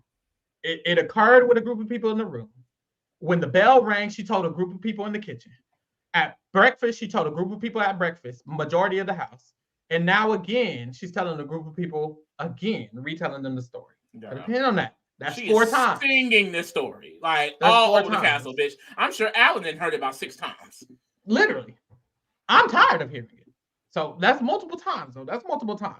So I would say she really got this entire castle fucking thinking it though. And it's like, dude, God damn. That's how and that's how shit so spreads. If you just keep saying shit, it's gonna be in your head. I feel like it's unfortunate because definitely with her getting like this first crazy ass accusation, it stuck. It's hard to fight that because I mean she basically says at the table, like, y'all are all avoiding, you don't want to be targeted, so you're just kind of hopping on the first name you hear, which is that's definitely what a lot of people do. They just do with the herd mentality. So I feel like it's just really hard for her to like argue against this, unfortunately. And then she slipped up, which I don't think the slip up was that serious at all. But it's like it wasn't good. It wasn't a good look. It definitely was just not a good look. I will say that. At all. The fuck. Maxon disagrees. He doesn't feel like it was really that crucial in the moment. He doesn't feel like Peppermint is a traitor at all. He kind of tells him that he kind of feels like that. We see Peppermint is talking to a group about it, and Sheree's in this group. And Sheree was in the room when the event happened. And Sheree is basically saying, I thought it was playful. I didn't even think this was anything serious. It doesn't seem like it was something serious to me either. So Sheree is not buying anything that Trishelle is saying. And she does not get traitor from Peppermint at all. Period. Peppermint need to go model some She by Sheree. Period. And does, because Ray had her back. Period. So we get to the round table, y'all. Well, maybe not. Because where that vote went. We get to the round table, and Peppermint starts it off, which I didn't like. I didn't like that my sister did this. And that's the thing. It's hard because it's like, and someone said in the chat earlier, like, if you defend yourself, you're seen as, oh, you're aggressive, you're doing too much, like clearly you must be a traitor. If you don't defend yourself, it's like, well, you're too quiet, you're not contributing enough. At the end of the day, if they want to believe you're a traitor, anything you say and do is going to lead them to that result because they want to believe that. So even though the slip up was actually just an actual slip up, it's like that looks like the biggest piece of evidence ever. And it's like, girl, she literally just was not a traitor. Especially at the beginning when there's no other evidence. We're just going off whatever. You done slipped up and now you're talking first at the round table. Why are you so defensive? And that's the thing. I was telling Lee, I think everybody was a traitor by now. I would be looking at every little thing. I'd be like, why is Trishelle pushing Peppermint? Peppermint would speak first. I'd be like, why is Peppermint speaking first? That don't even make sense. I'm very confused at that. It seems like at the challenge, I don't know about C. You would have been clocking T left and right. Everybody would have been a traitor dealing with me. Honestly, I don't want to toot my own horn, but I think I could eat as a faithful. You would know. I think I could definitely eat as a traitor, but I feel like I could clock some traitors. I don't know. I feel like I would do better as a traitor, but I wouldn't want to be a traitor. And I do want to be a traitor. I would not want to be a traitor because I feel like well, you're a faithful. This is me thinking ahead. Because I'm thinking if I get on the traitors and I'm already on a reality TV show, y'all just don't have me clocked. So I'm just not going to be a traitor. I'm a faithful. Thank you. Thank you. And I don't want all that pressure. That's a lot of pressure. You saw how Cody was breaking down and finna die. You? Well, no. But clearly he had a lot of pressure. So Peppermint raised her hand. She wants to speak first. She says, my name's been floated around. It seems like people are saying my name, and Trishelle jumps in and she re-explains the joke. She explains the story for the 10th time in the goddamn episode. I'm so sick of it was crazy. It's actually the 5th time, and it's like it's been so many times that you've explained this story. Mind you, this is one round, so this is just one day. Like what? You said this so many times. I feel like genuinely though, I would have been like, girl, Trishelle, what's he? Are you a traitor? Because like what's the beef? You're doing a lot of accusation and accusing. Like she's so sure. And the thing is, she was so sure to be so wrong. Literally. You were wrong. You would be definitely a traitor after that. I'm voting Trishelle. But anyways, Peppermint basically tries to defend herself. She say, I mean, I just felt like it was not that serious in the moment. Sheree comes in and she agrees that it wasn't that serious. She defends her. Max jumps in. He says, and this is when I knew Max was my man. Okay, period. This is when. Period. Right here, my stand card. He ripped it out of my wallet and ran away with it. He basically says, Tricelle, I feel like it's more suspicious that you're throwing names out, out of nowhere. It's just giving hearsay, it's giving gossip. I don't know what's going on. And Peppermint was like, why are you telling everybody about this except for me? And Tricelle says, well, no, I have only told like 2 people about it. I haven't even told lying. Girl, what? And it feels, what's scary? It seems like Tricelle she says that later. Oh, okay. Yeah, because I was going to get mad. Right here. She's like trying to like cut her off, and then this is when Pepper is like, "No, let me finish." And she's like, boom. Don't put your hands on my face. That's the thing. And then he comes back up later, but we'll put a pin in it because I'm going to get on your shit later. Anyway, Larsa brings up the slip up with Peppermint, and Larsa's really big on this slip up. You said you were a traitor, but you said it. You stuttered though, and you said it. And why did you say it? Peppermint was like, yeah, I did say it, and they're like, oh. And it's like, bro, the whole table didn't know that yet. When that news got out that she slipped up earlier, it was over. Because the girls are literally trying to grasp at anything. And this is what I was telling Lee. Why would a traitor accidentally ever be so careless to accidentally say they're a traitor? Like, I feel like they're just not really thinking. If you're actually a traitor, you're going to be careful about your words. You're going to be scared to say this. You're going to be scared to even talk too much. Like, damn. Literally, the first 2 options are between the girl Peppermint, who didn't laugh at a joke and slipped up, or John, who breathes weird. We're saying anything. This is just giving gossip. That's basically what Harvey said. This is just giving anything. Like, y'all don't have any real evidence on any of this. I just really don't feel that. I don't know. MJ jumps in and she says, look, I don't believe Peppermint is a traitor, but John, and it's like, no, not John. Janelle brings up John's breathing. John is just like, honestly, I'm just not a great breather. What does he say? Yeah, I've never been that good at breathing. I've never been that good at breathing. And it's like, literally. What a hilarious way to explain. Like, what? Tamara jumps in because Tamara feels very strongly about this. She feels like, I just feel like you answer questions like a politician. Like, you're really just trying to do this politician thing and woo-doo-doo-doo. And it's like, okay. Like, okay. I don't know. So they jump on John. And then after that, we head to the vote. We get everybody's vote. Peppermint gets the vast majority of the votes. And a lot of people feel like Sheree specifically, she feels like, I didn't really want to vote Peppermint, but I just felt like everybody else was voting Peppermint. So that's what I ended up doing. And it's like, oh. That's why you don't listen to the group, girl. Because that herd mentality will lead you astray. Very much so. Peppermint is revealed as a faithful, of course. She tells everybody she's faithful. She is. Of course. Sheree is mad about it. And Larsa was like, well, she just didn't feel herself well. She just didn't really defend herself. You're like, well, Larsa, defend herself against stupid ass accusations? You were wrong. The fuck? So everyone exits the room. We see MJ talk to Sheree and Phaedra and Tamara, and she's like, we need to really start looking at the people who are quieter. I feel like that's what we need to look at. And we know MJ is talking about dick. Right. But she keeps it cute right here. She's like, I'm just talking about, just keep it low. Deontay is crying. It's honestly, I was shocked. What is happening? What was that? Like, he is not even a traitor. He's a faithful, and like this is hitting him so hard. But he's basically explaining to like Bergie and Sandra that he has been someone that he knows what it feels like to have everyone accusing you of something, and it's not true. So he hates that he has to do that to someone in Peppermint, and he was wrong. And like this is going to be a reoccurring thing. I don't think Deontay is going home anytime soon. So I feel this will be a reoccurring thing, probably all the way to the finale. And it's like, girl, is he gonna be cut out for this game, child? Right, because Deontay he's a boxer. He's a professional boxer.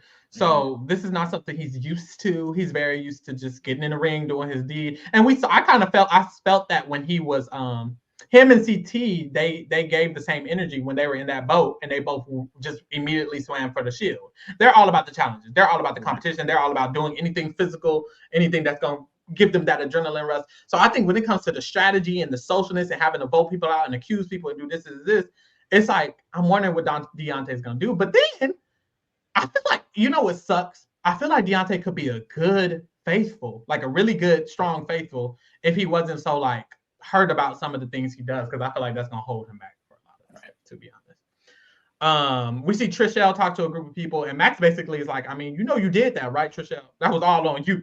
The fuck. And Trishelle was like, that's not on me. You know, what she did at breakfast and her slipping up, that had nothing to do with me. You know, that had nothing to do and it's with like, girl, it started because of your rumors. And this is where she lies. If you didn't, this is where she lies and says that, oh no, I only told 2 people about it. I just told 2 people about it. And then they told 2 people, and then it just spread. Like, girl, we've seen you talk about this shit all day, telling several stuff. And I'm saying, I think a lot of people have a lot of strong opinions about Trishelle. I don't know if I necessarily agree with some of those, but it is what it is. You can't ignore some of the facts of the situation. But like, at least own it. What pisses me off is she gets up and starts crying and walks away. Girl, why the fuck are you crying? Why are you crying? Peppermint is sitting at home and you crying? Like, it's a fact. You did do that. You did do that. So we found out that Marcus is very, very smart. She really did do. She pissed me off. And this thing, I ain't got no beef with Trishelle yet. Maybe. Well, but it really, I can't do the victimness of it all. If you're gonna be a bad bitch and be that girl, be a bad bitch, be that girl. Don't do all of this. You literally told everybody in the entire mansion, including Alan, including Lola, his dog, Lala, including Claudia, the host of Traitors UK, including Claudia. You told everybody in Traitors UK. You told the entire America and Scotland, and then you gonna cry about it? Be real. Come on, Trishelle, challenge real world Trishelle. Where is that energy? Like, I just can't. I can't. It is giving Nicole the victim by the end of it. It is like, girl, own up to it. Stand by your word. We all saw it too. We saw it on TV and you were recording. It is giving Karen, child. No shade. Girl, but we moved. This is when we found out that Marcus is that girl. Well, because Marcus clocks immediately. He's like, we really need to be focused on people who didn't say a word. Like, damn. And it's like, I have to keep my man in with your mouths. No, he clocked. He really. He clocks all the way to the grave. Dan is Marcus is really smart. I was surprised. Like, I just didn't know what to expect from him at all. But he's smart. I kind of wish I would have saw him more. I really like Marcus. Kind of wish I would have saw him more. Spot right back on that ass. Did Dan clocked that? He basically Dan know that Marcus is smart. Marcus is smart, and it's like, we'll see how that goes. Yeah. I mean, because he basically he says it right to Dan, and Dan's like, oh, you know, it's just me. It's hard. It's hard to like speak up a lot, and you know, this wasn't in front of a big group, so I guess that's why he felt comfortable. You know, essentially murdering him. Yeah, Marcus felt comfortable saying it, and Dan felt comfortable after.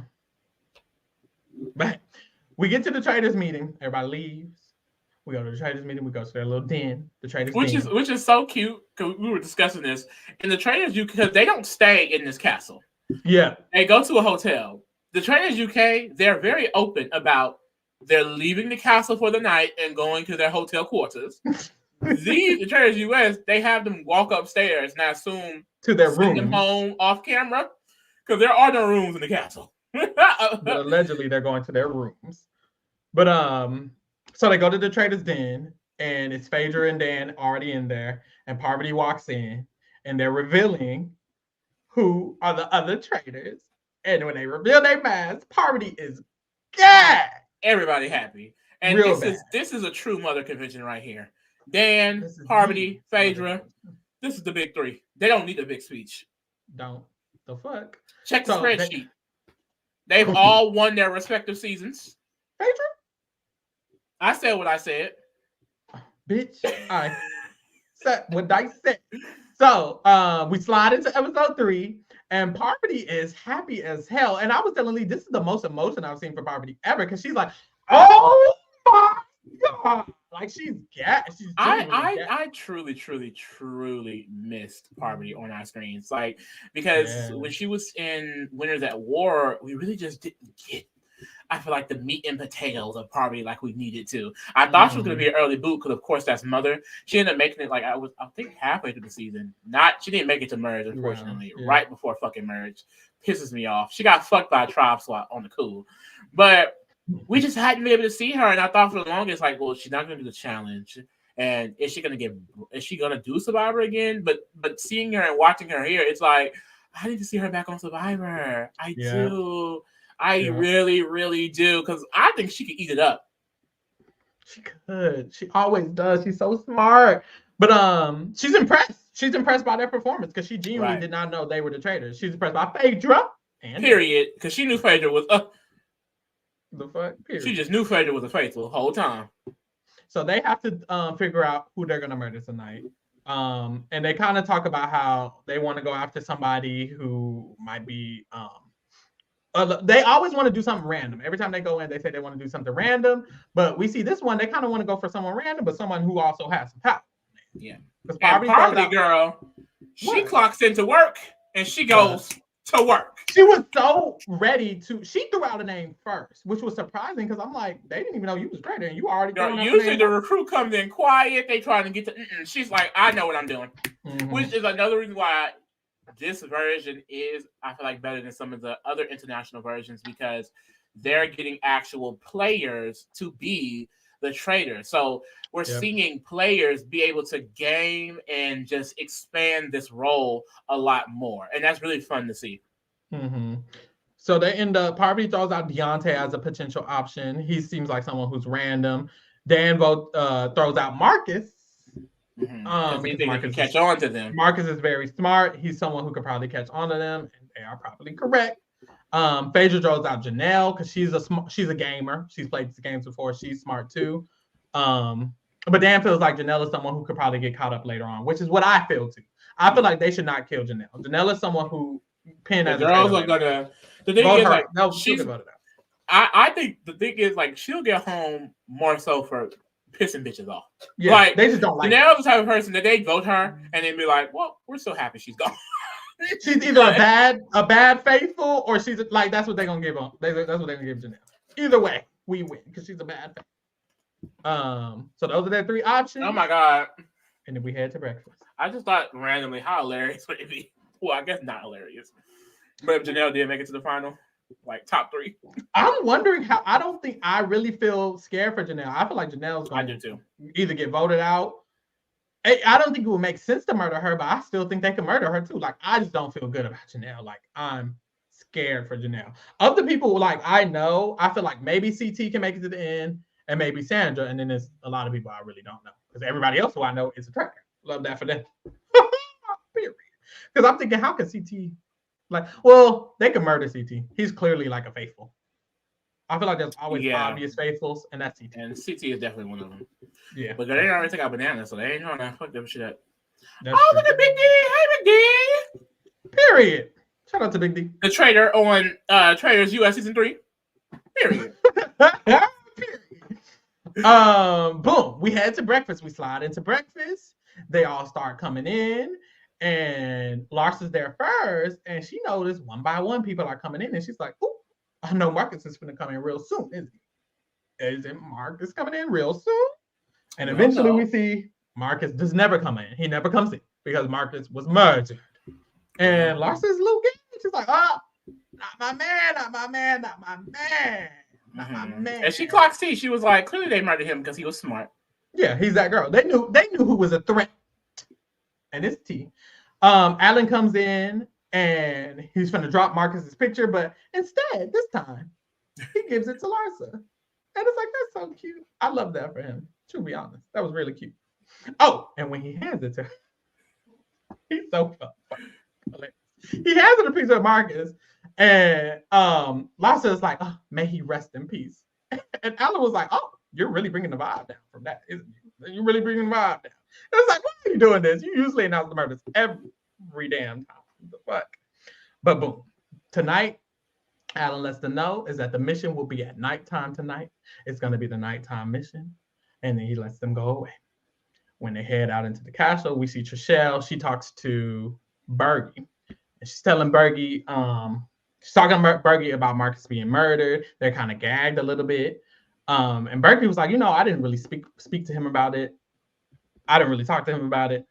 All of that. Then we see Trishelle says that she feels like a traitor had to have been talking to him, had to be really close to him, because he's saying, who's texting me, girl? Oh, he says, I feel like a traitor had to be close to him because clearly they knew he was very, very smart. He knew what was going on. He knew it was the tea. And she kind of starts throwing out Dan's name. She feels like Dan isn't giving any information. And now we see this episode, Dan starts getting clocked a little bit. Yeah, and Parvati says right here, like, she really does not want to necessarily defend him because, if you defend someone, that is an easy thing for people to be like, oh, okay, then you're definitely the traitor, especially if you're in the minority doing it.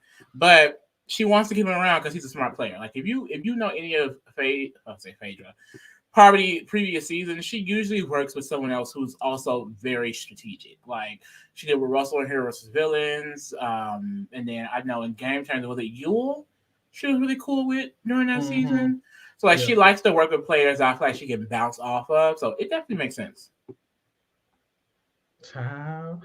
Boom. After this, we see Deontay, Kevin, CT, and Max. They have a conversation. CT feels like this could be like a warning shot to Larsa. He feels like they might be trying to make Larsa calm down by this. They all have their thoughts. And it's like, girl, figure out who the traitor is. No shade, right. no shade. Deontay asked Max. He's like, Maxim, what do you think was going on? What do you think this is? And it's just crickets. I don't. Maxim this entire time has just been awkward and just like so sketchy, very dodgy, I would say. Like all he does is walks in the room, doesn't say anything. Like and literally he asks him a straight up question, and he just ignored it. Yeah, so literally. Maxim ignored it, and this is like the second time because earlier, if y'all recall, he was backing out of rooms when they were inviting him in. I don't know if Maxim is just an awkward person. He's just I don't know. I don't know what's going on with him because every single situation where it seems like people are just inviting him in or asking him a question or anything, he's literally avoiding it, backing out. It's like I don't know what's going on. But we see that this is going to put a pin in this because clearly, I don't know. Just put a pin in it. Boom. After this, we move along. Oh, Deontay says that was very suspicious. That was very weird. So he has his eye on Maxim, of course. After this, we see Larsa. She's talking to Sheree, a group of people, and Dan is there, and Phaedra is there as well. And Larsa says, who are y'all feeling is one of the traitors? Janelle mentions that it has to be a man. And all the girls in the room are kind of agreeing. I think it does have to be a man. I really feel like it's definitely a man. One of them traitors is definitely a man. Because a girl wouldn't get rid of Marcus and then get rid of Banana. So I'm thinking it's way more men were sent home than women. I think it was like 3-1 actually. They getting these men up out of here, and it already started with less men. So I feel like that is a pretty interesting theory because men usually tend to work with other men. So after this, they asked Dan, what's his opinion? How does he feel? Who is he thinking? Dan is like, I'm not really a vibe person. I'm more about action. So I got to wait for more action so I can see what's going on. And and that's how we kind of leave. And Larsa's kind of looking at him a little weird. Dan has a DR and he's like, I don't know, Larsa, you giving me the evil eye. I don't know what's going on with that. So boom. Then we head to the mission. It's late at night. And they pull up to a graveyard. We see the graves have like the past traitors house guest name on it. That's so cute to me. And they pull up to the graveyard and they're told that they're going to have to run through this graveyard, find some tools, and dig through all of the graves, bust open some of the graves to find their money. So the twist is only half of them will be going first, and then the other half will be going afterwards. Or one at a time. Because what happens is there's going to be lights that are shining on the graveyard, and the lights are going to potentially catch a person. And if that light catches you, you're out, and then you have to be replaced by one of the people who start off on the sidelines. So the first 9 start, and then if someone is eliminated, then that person is replaced by someone on the sidelines, and they keep going and going and going. I kind of like this challenge because I don't usually like the competitions, but this one is actually kind of cute to watch. We just saw it on the Traitors UK too. So this one, it's like, yeah, it's really is like Dan said it too. It's like tag, so that's festive. Yeah, it really is. So they start going, and they're doing a terrible job. So bad. They can't find any of the tools to help open the graves. They're all just yelling and getting caught. It's like, it's really, excuse me, it's just really messy. Like they never have any order, and they get it together so late. Like I would say they're probably gonna be broke by the end of the finale, but they're not gonna let that happen. At the finale, they'll be like, "Oh, this final prize is $150,000 just to make sure they fit their goal." Literally. So boom. There's also 3 shields that are inside the grave, so you keep your eye on that. As they're going, they're getting caught left and right. Every single person is damn near getting caught by a light over and over again. And Bergie figures out that the lights are playing in a pattern. So he's literally trying to let them know, wait, y'all, this light goes left to right, this light goes up and down, whatever he's trying to tell them. And no one truly gives a fuck. Hey, you know what it reminded me of? What? If you watch Hunger Games Catching Fire, is it Walrus? She's like yes. TikTok. You stupid. Oh my god. Because he just kept telling people, y'all, the light, it's a pattern. It's a pattern. Mm-hmm. It's a pattern. They're like, that doesn't matter. That pattern doesn't even make any sense. What are you talking about? You know there's 2 lights, right? They just are not listening to him at all. Whole time he right. So eventually, after they have gotten no money and half the time has passed up, they finally start listening to Bergie. And Bergie is guiding them very well to finally start getting some gold. He keeps it up. And the girls notice. They're like, okay. Seems like Bergie's finally finding his own. He's coming out his shell. He's figuring out what he needs to do. All of that. I love that for him. So what happens is, now that they've started getting their groove, some of the girls start going for the shields. Tamara goes and she finds a shield, so she gets the first shield. And then we end up seeing Peter get a shield as well. And after Peter gets the first shield, Tamara gets a second shield, there's only 1 shield left. And Janelle notices that one of the shield boxes are busted open, so she goes and heads for it. And as she's digging to grab the shield, Ekin-Su pulls up on her, low-key. And Ekin-Su, she starts reaching for the shield too, and Janelle snatches that right out of her hand. And no, they have 2 different stories. So Janelle says that, of course, she was there first. Ekin's hand never was on it, and she just grabbed it before her, basically. And then Ekin tried to grab her. Ekin says she was there first, had it in her hand. Janelle yanked it out of her hand and bust past her. Now, who do I believe? I believe Ekin-Su. We didn't see Janelle bust through some people. We see how she bust through James and All Stars for the OTEV. I think that Janelle is a competitive person. So once you get into that competitive mode, she wasn't seeing anything else. I think she definitely did run through that girl to get that shield. I really do. I don't think, maybe she didn't realize she barged past her, but I definitely think she did. Literally. Especially because, like Janelle says in her confessional, that she saw Ekin-Su when she was going for the shield. She did say that, right? So I'm just like, but this is the thing. When I saw the scene, it looked like Janelle was there first. But Ekin-Su said earlier in the competition that Ekin-Su was trying to scope out for shields as well. So I feel like maybe both of them were going for it, and Janelle saw her going for it and went first. Okay. But at the actual location, Janelle was there at the location first, and then Ekin-Su was there like a little bit after her. So I'm just thinking, I don't know. I think both of them wanted it, and they both knew each other wanted it. But actually, there, it was given to me. Janelle was actually there. I don't know. But Janelle also I definitely just feel like Janelle definitely bust past. She's notorious. She's notorious for it. So that's the issue.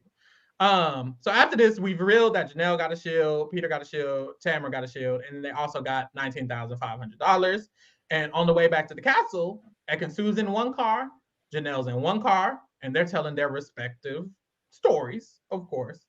And Ekansu says that she feels like Janelle busted past her and I was there first. Janelle is like, girl, Ekansu is trying to do this, and she's trying to claim that I'm busting past her, but I'm not. And these are in their cars. So, I mean, hey, they're on their way home. And Janelle was like, I mean, if she's trying to lie on me, then I guess I have to say something. But I didn't even touch her.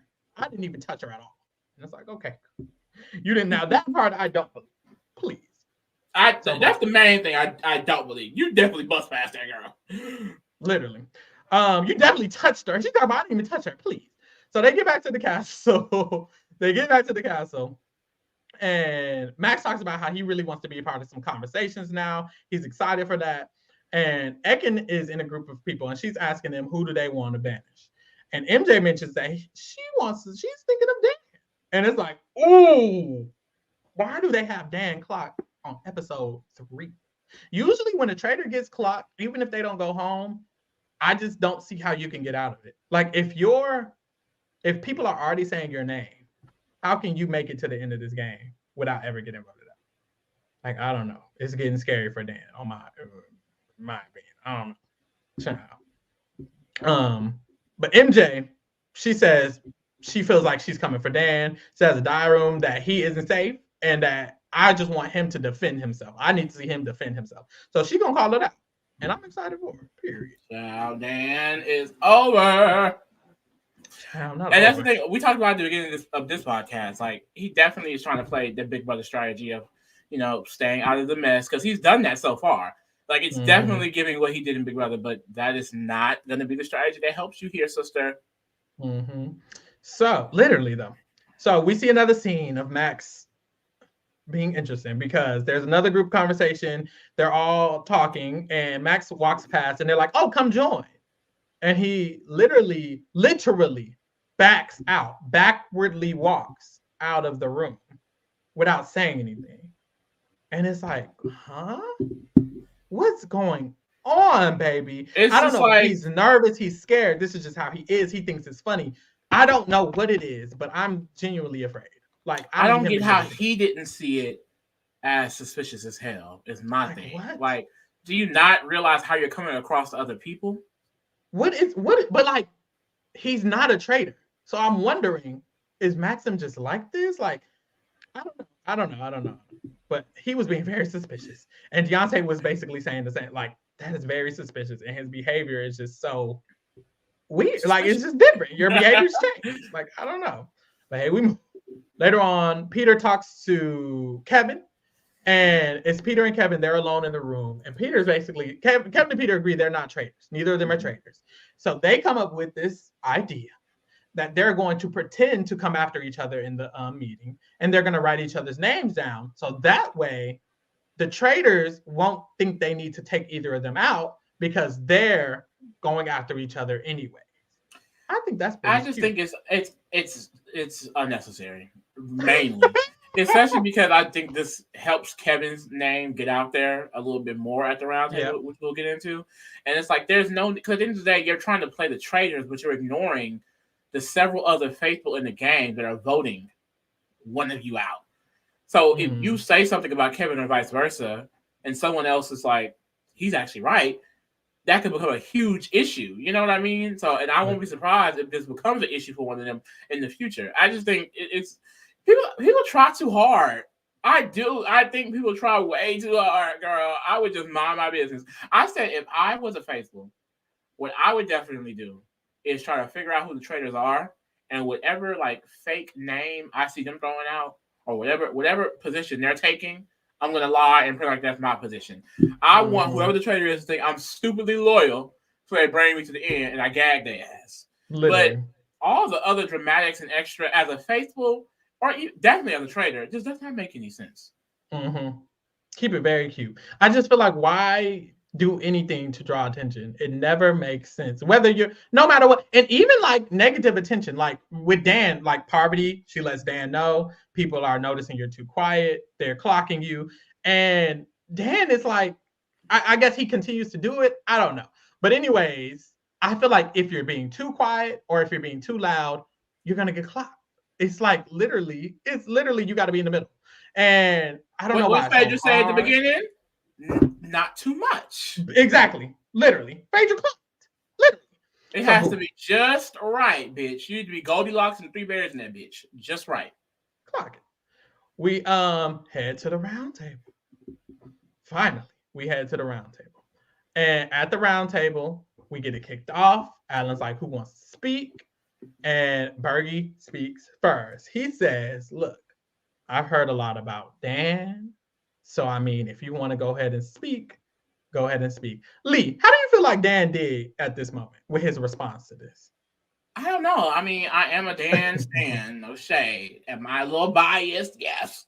But I think he handled it pretty well. I think a lot of people, faithful or traitor alike, I've seen get, kind of antsy when being accused. And I just feel like he stayed cool, calm, and collected. Like, I felt like if I was a faithful outside looking in, I'd be like, well, he clearly isn't defensive. I didn't get defensive vibes from Dan at all. That's and true. I thought that was pretty good. However, the people who are saying his name, mainly MJ and Larsa, they are not getting off of his neck for shit. So it's definitely going to be hard because I don't think he's putting in enough effort. But I do feel like it makes him seem innocent enough to most people because, Deontay even speaks to defend him. MJ kind of cuts Dan off and is like, but if everyone play how you're playing, which is apparently, not speaking up until you're sure, then there would be no game. And it's like, I will say, girl, I think everyone should be playing like that. Because Dan's excuse was, of course, like, I don't want to just throw out random names. I want to, when I throw out a name, I'm sure, and that the group isn't doubting me. I think everyone should be thinking on that level because people are throwing out names for the stupidest reasons, like John Peppermint and motherfucking Maxim. It's crazy. Well, Maxim, he's actually being weird. But it's just like hearing some random ass names get thrown out for no reason over stupid shit. Like you should be thinking and trying to figure out who's actually the traitor. I agree, and I love the not defensiveness. Like that's the main issue that I feel like is people caught up. We just saw it with Ash on the Traitors UK. You said something and you got so defensive, and it's like every time someone accused her, she got so defensive. And I'm saying if I'm ever on there and I'm a traitor, my goal is just to not be defensive. Like if you're defensive, of course you're going to seem suspicious. And Dan did a really good job at not seeming defensive, even though he defended himself, but he wasn't defensive. And I think that's what was really, really good about it. And Deontay vouches for him, like you said. Deontay says, I'm 100% certain that, what's up with them in the 100%? I'm so sick of the 100%. You're wrong behind you. God damn. But wrong as hell. He ends up throwing out Max instead. He says people have changed since I met them initially, and Max was one of the people who's done that.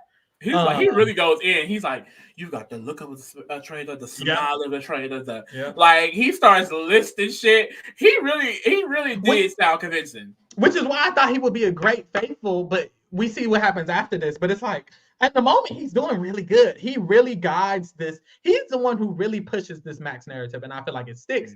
People say it later on too. Sandra jumps in. Sandra's like, I will say, when Peppermint was voted out, it looks like everybody was sad, and everybody was sad to find out she was a faithful, but you were kind of laughing.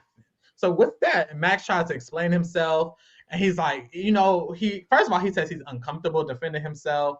He apologizes to them. I feel like Max was just very nervous with his reply.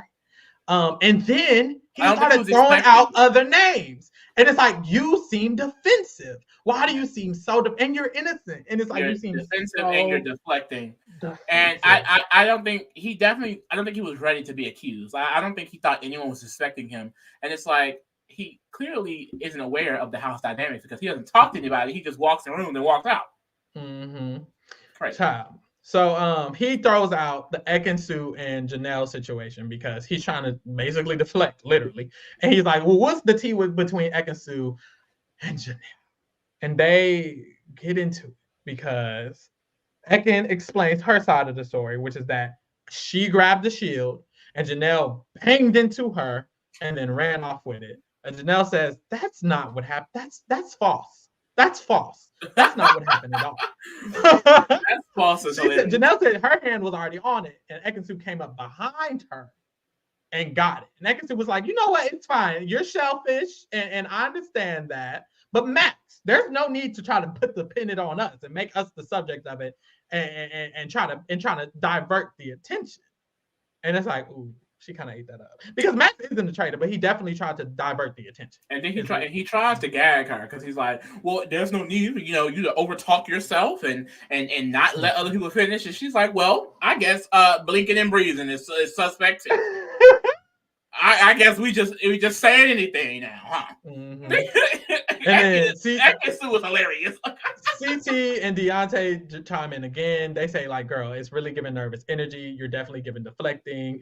And then he tries to blame CT. Yep. He was like, well, honestly, I was thinking of 3 people earlier, and you were one of the 3. So CT was like, so everyone who accuses you is a traitor. That's what you're saying. Like, what? Like, this guy it was a really bad showing. And we were saying this with the Traitors UK pod, like, why are so many people bad faithfuls? Like, how are you genuinely a bad faithful? If you're not guilty, why do you sound and look so guilty? For no reason. It's literally no reason for you're literally, I don't know. It's very weird.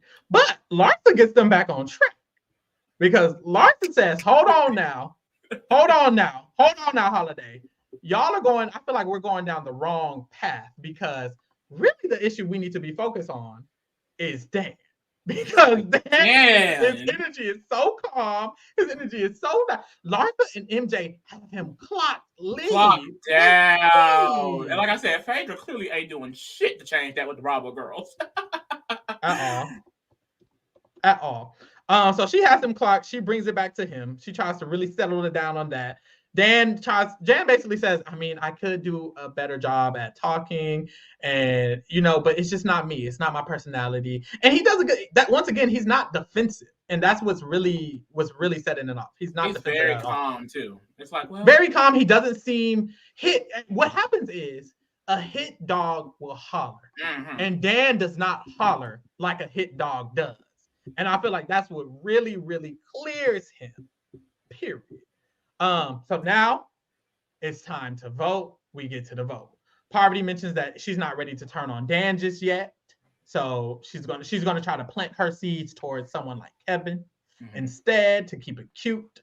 So they all do their votes. We see with Parvati's vote, it says Kevin, and there's a D at the beginning, and she had scribbled it out. And it's like, that was strategy. That was definitely strategy. What's that? Like, she's trying to really make them think she was on the dance trail, but she decided differently. And it's like, girl, please.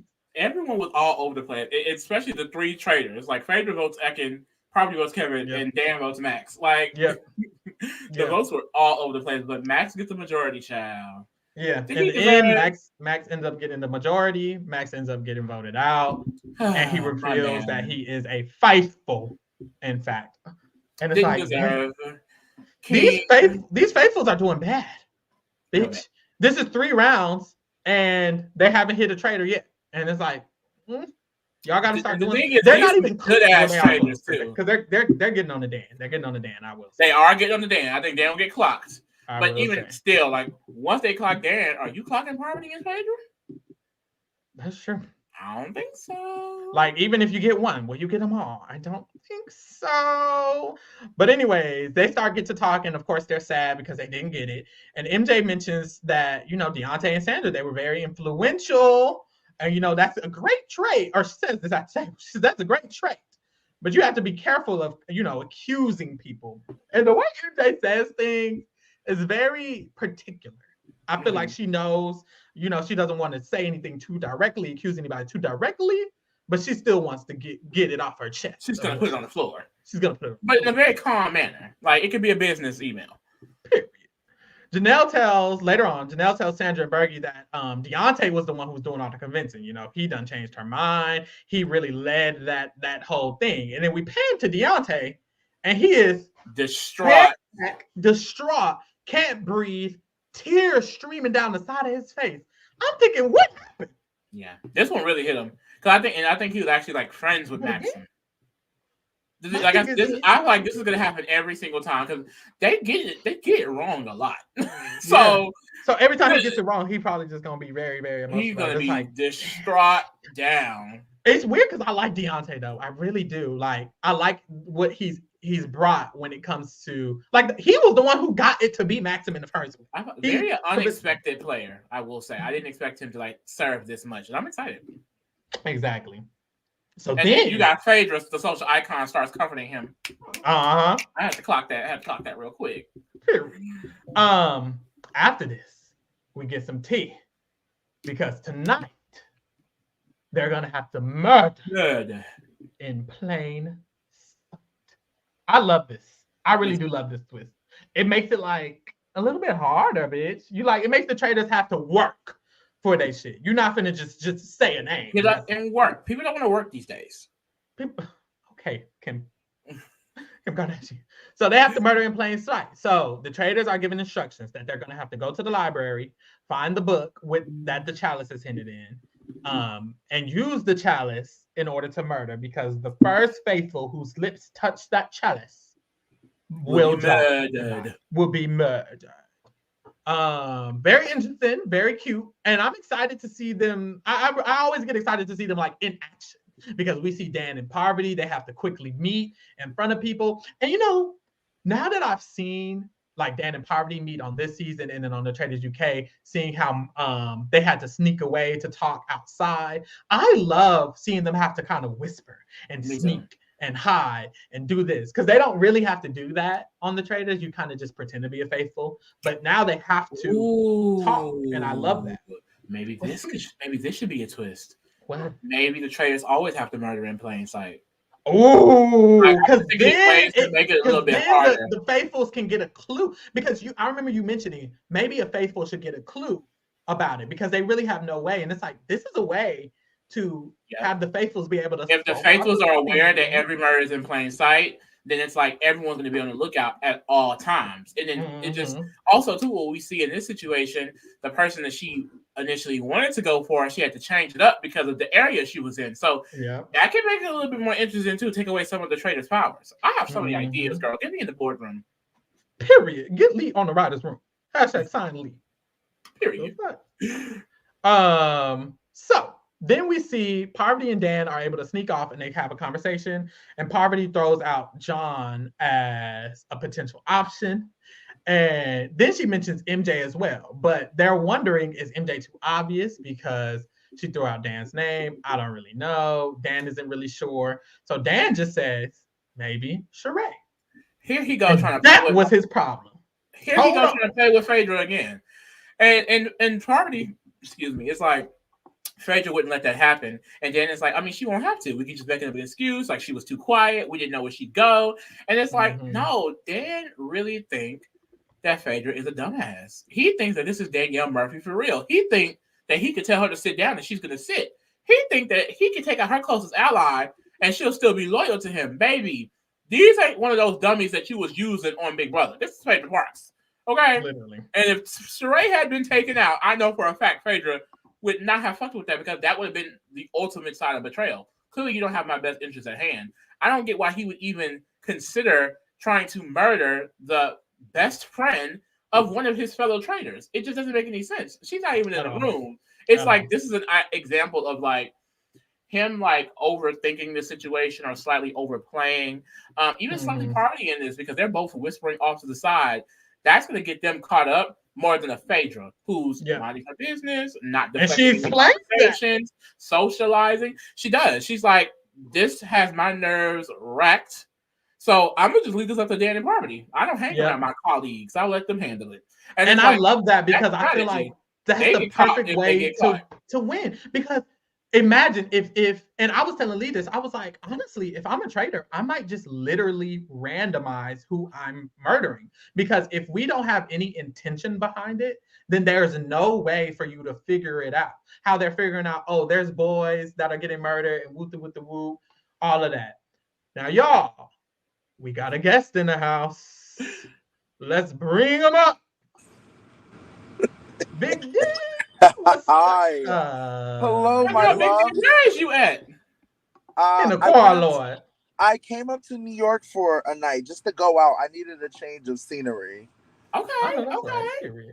I'm listening to your conversation. I want to say you guys are doing such a good job. Thank you. I might have missed a part of the conversation, but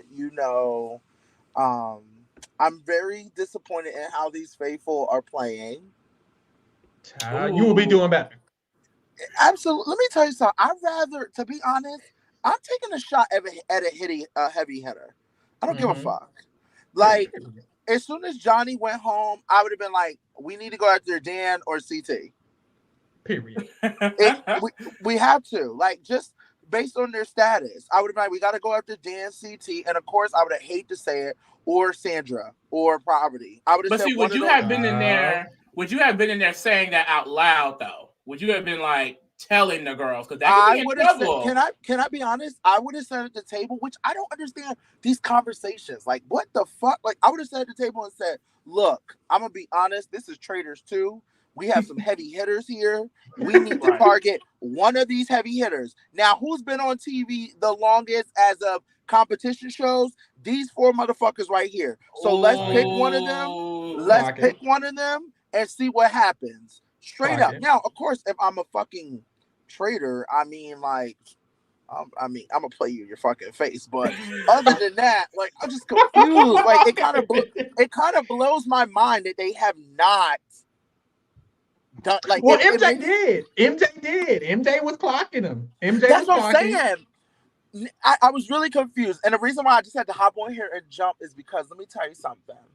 I have been going off on Twitter about. I've been seeing it. I don't care. I don't care if you want to call me a misogynist or whatever you want to call me. Okay, the woman went after Peppermint based on air.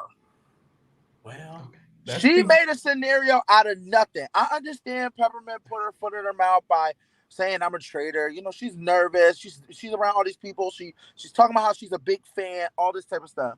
But Trishelle has the tendency, we have watched her for years. Well, she has the tendency to go after the queer people. And I don't care what the fuck you say. You can call me all the names in the book. You can tell me I'm never going to be on TV. You can drag me all you want. I don't give a fuck. She went after Peppermint, and I'm really disappointed because there's not a lot of chances for the transgender community or the drag queen community to come and compete on these shows, and then you're going to target her. Girl, you could have targeted anybody the fuck else. And then you looking stupid, and your fashion's lame. Because I'm trying to see when she comes down the stairs if I'm going to be excited, and I'm just like, no, I would have rather seen Peppermint's fashion. So I don't care if people hate me or disagree. Unfortunately, my loves, I will say that because I have seen her, what she's done throughout the years. And see, we didn't know because I was just going to say a lot of people on Twitter saying what Trishelle had did, I think, with Anissa in the previous season. Yes. I did not know this background tea. I remember Trishelle, but she's from the older season, so I really don't know her. No, of course. She's always been listen, if you like messiness, yes, you put Trishelle on the fucking show. She's gonna be the messiest you need her to be. But I think for me is that I usually don't pay attention to her until she targets somebody in our community. And that's what pissed me off the most because we don't get a lot of opportunities as much. And I just feel like it could have been put a different way. You're talking about the way that she reacted. That's why Sheree was like, what the fuck are you talking about? Like, that's you are. There's a difference of we're going to target Peppermint because what she said in the kitchen. Got it. You came to the table telling everybody, the way that she reacted, and I just felt like it was just a little bit aggressive because you are a black trans woman, and I just felt very like, oh my god, you're gonna attack me and your fashion. Oh my god, it was just so like, oh, like that's what the fuck I got out of it. So you're not gonna fucking sit here and tell me on social media, everyone's telling me, oh, you're a misogynist and you went after a woman. Get the fuck out of my fucking face. Anytime it comes to anybody in my fucking community, I'm standing 10 fucking toes. And you can say whatever the fuck you want to say. And that's my thoughts. I'm sorry. No, you ain't that I know. You said what you said. You got some things Yes, because I'm it so was very sorry. weird when she was throwing that aggressive word around, when she was throwing that, because the response, like Sheree said, the response was not giving, it was giving joke. Was it not a joke? Baby, it was a joke. And when you show her reaction on the thing, I don't think it was that like, it wasn't like, oh my God.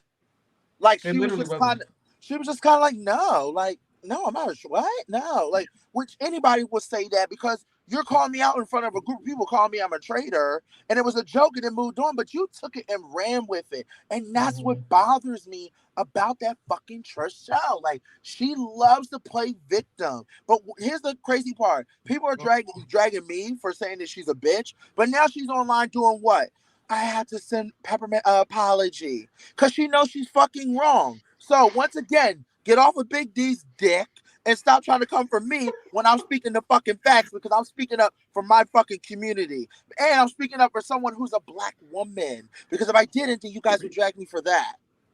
Well, now take that check and cash that. Honestly, I will say, usually when the timeline is going back and forth, I don't keep up with it because I just be so confused. But in general, I didn't know Trishelle had so many shooters like that. I didn't know the girls. I didn't know she had this many. But Trishelle, I didn't know Trishelle had all these shooters either. But because Trishelle is messy, she is messy. People love the good TV of it all. People love good TV. So I respect. Let me tell you the one thing I will say, because I'm an artist when it comes to this artistry and reality TV. I respect people that do bring messy TV. So yes, Trishelle, you're bringing messy TV. I 100% will give you your flowers. But just know, girl, I fucking see you for who you are. And other people might sit there and not see you for who you are. But if you would have put me and Trishelle in the house, I bet you she would have pulled a Karen and called 911 by the time she was done with me. Oh my God. Because I would have just breathed and she would have said, oh, the black man is speaking, the gay black man is breathing, and I just know he's a traitor and I feel like he's gonna attack me. And it's just like, Now, this is how Big D is. This is the time Big D said what he said. Yes, I'm saying what I'm saying because also, I think people think like, here's the thing. I want to make this clear. I don't expect to do TV again. So I'm not holding back how I feel. And if people want real, then you're going to get fucking real when it comes to me. And I think you guys know that based on conversations, things we've talked about on and offline. But I'm very interested with this season. I don't think Dan's going to make it. I'll give you my forte. I don't think Dan's going to make it far because he did get clocked early. And if they stay on that train, I mean, especially after this, I mean, baby, if Phaedra's smart, at some point she got to let go of Dan, or she going to have to let go of Property, like one of those two, some type of way. Okay. Dan is for sure getting cut. I think Phaedra's smart to make it far. Baby, I don't know what type of game they're playing. Because listen. If I'm walking, this is all reality stars. So if I'm walking in, if I want to try to get a traitor, I'm going to say, we need to cut some of these people that have been on TV for a while. Because why would you not pick somebody that, obviously Alan's going to pick somebody who's been on TV for a while. Season 1, it was Sari and Cody. So you have to expect that one of these big you gotta calls. Respect. Yes. Why are you watch season 1? Why are you guys? Yes, Johnny Bananas going home. Of course, that would tell me, okay, either CT got rid of Johnny because he wants to make sure that nothing gets tied to him, or I'm thinking in my head, you gotta go for these heavy hitters. It doesn't matter, and let them duke it out. I would say, CT, is it you or is it Dan? Make them fit, make them you gotta stir it up. They're boring me at this table. I'm so bored. I'm waiting for Alan to come out with an outfit at this point. I'm so fucking bored at this table. I'm like, girl, where's the heat? Y'all ain't giving me no heat. So Big D, if a traitor wins, you think it's gonna be Phaedra? If a traitor wins. If a traitor, yes, I definitely think it will be Phaedra. And let me tell you something. Phaedra is this is the best thing about Phaedra. Phaedra is being Phaedra, and that's what I love about it. She's a lawyer. She doesn't have any heart, but when it comes to when it comes to Sheree, I love that she was loyal to the point where she's like, not on my fucking watch. Yeah, you're not killing that one. You're not killing that one. Right, you're not killing that one. And on top of that, I want them to stop playing dumb in Phaedra face because she's never did a competition show. She's Right. a fucking housewife. She's a lawyer. She had a does fucking this in criminal real life. She had a criminal fucking husband. Are y'all fucking kidding me?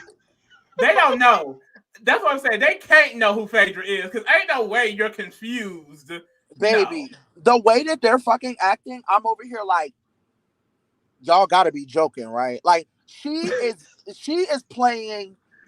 I will say this: the way that Phaedra moves, I love the way she moves because that's how the fuck She's I playing move. a good game. She's She's playing a playing a good good game game. already. Like, Better than Dan, the one who was claiming she can't do that. No shade, no shade, no shade, no shade, no shade. No, but it's the truth. I would play it definitely like Phaedra for sure. At the end of the day, I think that's what I was saying on Twitter. Like, she needs to play a Celebrity Big Brother season because I think she'd win. Yep. No, for sure. But you know what? I'm gonna tell you this. I don't think with Traitors being out, baby, it's already got an Emmy. Like, I don't think that if I love Big Brother and all, but I don't want them to embarrass themselves trying to do a celebrity season because Traitors all day is just on a whole nother level. Production value, what's going on. You're putting all these random people. This is this fucking TV gold. Like, I hate that we only got 3 episodes, but when I was watching it, I was fucking gooped and gagged. And of course, I went through my emotions because I was so heated.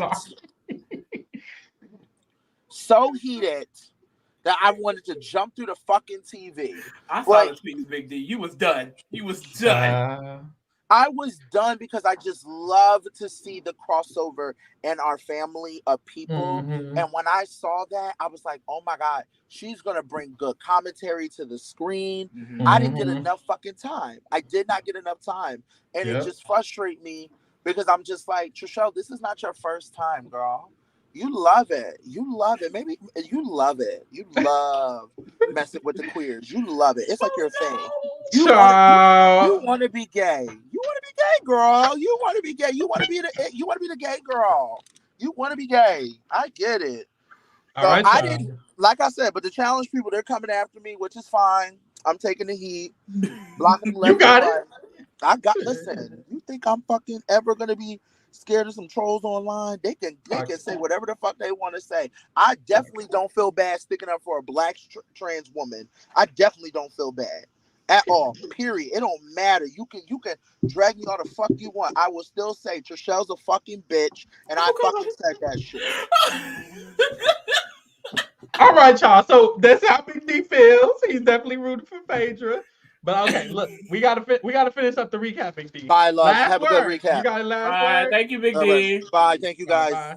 Later. Love you. Girl, you gotta do some things. He said what the fuck he said. He said what he said. Child. Oh. Well, that's Big D, y'all. Love him. Let's wrap it up. Lee, so where was that? They were tasked with murdering in plain sight. Dan and Parv are talking in the corner, and this is where Dan throws out the idea of Sheree, maybe. We'll see how that happens. And Parv gets to work. So Parvati finds the chalice. They head to the kitchen area or the bar area. And in the bar area, they're deciding, she's like, okay, I'm in this room, and there's a lot of people in the room, and I see Sheree in the room. And this is where we get Phaedra's iconic dialogue, where Phaedra's like, I see Parvati around Sheree with this chalice. And I'm just thinking to myself, well, she's not going to be killed on my watch. And it's like, that's my mama, what Big D was just referring to. Like, that's my mama. Well, y'all say, not on my watch. On my watch, which I fucking love. That was like, and that's what to me solidified that Phaedra is not just some random dud girl that low-key Dan is like underestimating her just a bit. Not even just a bit. He's underestimating Definitely her. And it's like she's proving here, y'all aren't just going to murder my girl. And you know what I noticed? And I was thinking of this in Traitors UK, because in Traitors UK, Charlotte is an advocate for Paul down. And Paul is ready to get rid of Charlotte. He doesn't care. We see here already, Phaedra is not getting rid of Sheree, because that's one of her people who's going to be loyal to her, who at the end of the game will probably end the game with her. So I think Phaedra can really, really get this motherfucking win. I'm very excited to see Phaedra. So Parvati, who is also a very smart one, she's like, you know what? I'm scoping out the scene. It's not given that I can really do this right now. So let me head to another room. She heads to another room, and in this room, we have Peter, Bergie, Janelle, Ekin-Su, Trishelle, and those are really like the group of people who are in that room. And Poverty's like, I'm gonna have to find. Oh, and MJ is also in that room. And MJ was someone who they also talked about. So she's like, I'm gonna have to find my target in this room. And the Black Widow comes out, and the Black Widow starts searching, and I start crawling towards my target, and I lock on. She's giving us such a show as a traitor. I love, and it ends with her literally laughing at the face of the dark. Like Poverty and Phaedra and Dan, honestly, like I'm loving it. Set of traitors together, the best. Like season 1, you ain't got fucking with Three when it comes to the traitors. I'm thinking of Canada. I only fuck with Kuzi, and then she went home. I was done. The UK traitors, both versions, I haven't been gagged like that. In fact, I hate the ones on this recent season. I really love this 3. This is the season. Traitors turret right here, bitch. And like I said earlier, I don't want any of them to die. I don't want any of them to get banished. I want this to be the final 3. I want them all to win. We can all win and share the money. We can all eat. Why we can't all eat? Impossible. Parv gonna take Dan out, or Dan gonna take Parv, or Phaedra gonna take both of them. That's the girl. I'm very excited. It's interesting watching Dan play this type of game because it's still strategy, but it's a little different. Same with Poverty. It's always interesting to see these strategic people on different versions of strategy games because we can see how they really gonna hold them. So I'm excited to see if Dan can slither his way out of this because right now he in some hot water, girl. Oh my God. And that really is what is the fun thing about the traitors, because the only other thing we could have saw, strategic players from Big Brother Survivor on was Amazing Race or the Challenge, which really, the Challenge has some strategy, which makes it fun, but it's not to I think this level. So seeing them be able to kind of get in this level with a different format is so fun. It is. I love it. Especially some of these OGs, because we were not going to get Sandra, Poverty, and Dan on the literally, we were never going to get them ever again on. I feel like, and that's the thing, Sandra feels done with Survivor. And what's good about it is it's new. It's not just it's not Survivor again over and over and over again, or Big Brother for the 5th time. It's something new, and it's short, and we can do it, and it's fun, and it's festive. And I think that's what's the appeal of the traitors, and I love it. I hope they keep it going forever. They definitely are. Like Big D just said, they have an Emmy. They have an Emmy, and look at the schedule. Like they made sure it drops at 8. They changed it from dropping at midnight to dropping at 8 p.m. yesterday because they knew everyone's going to be seated. The reason why they're not dropping it in bulk is because they know we're going to keep paying Peacock to tune in every Thursday to see who goes home. Because I know I am. Yeah, and we will be here we'll be here Friday for the first couple, but either way, we'll be here weekly to cover the traitors. So stay tuned. Next week, we'll be back covering the Traitors US and the Traitors UK. We are currently doing a BB Rewind. If you're a Big Brother fan, we're going back and we're watching all the Big Brother seasons, starting with Big Brother 2. So right now, we're covering the Big Brother 2. So check out that coverage if you're interested. And check out the Traitors coverage if you're interested. And stay tuned with us if you're interested, because we're going to be here all season, period. Be interested, bitch, period. Follow us everywhere if you don't at T Reality Kingdom. And if you haven't subscribed, please go ahead and subscribe because you just watched this video anyways. Might as well. Put a like, put a thumbs up. Might as well. Comment below. Might as well. And thank you for keeping it real with the kingdom. We out. Try us out.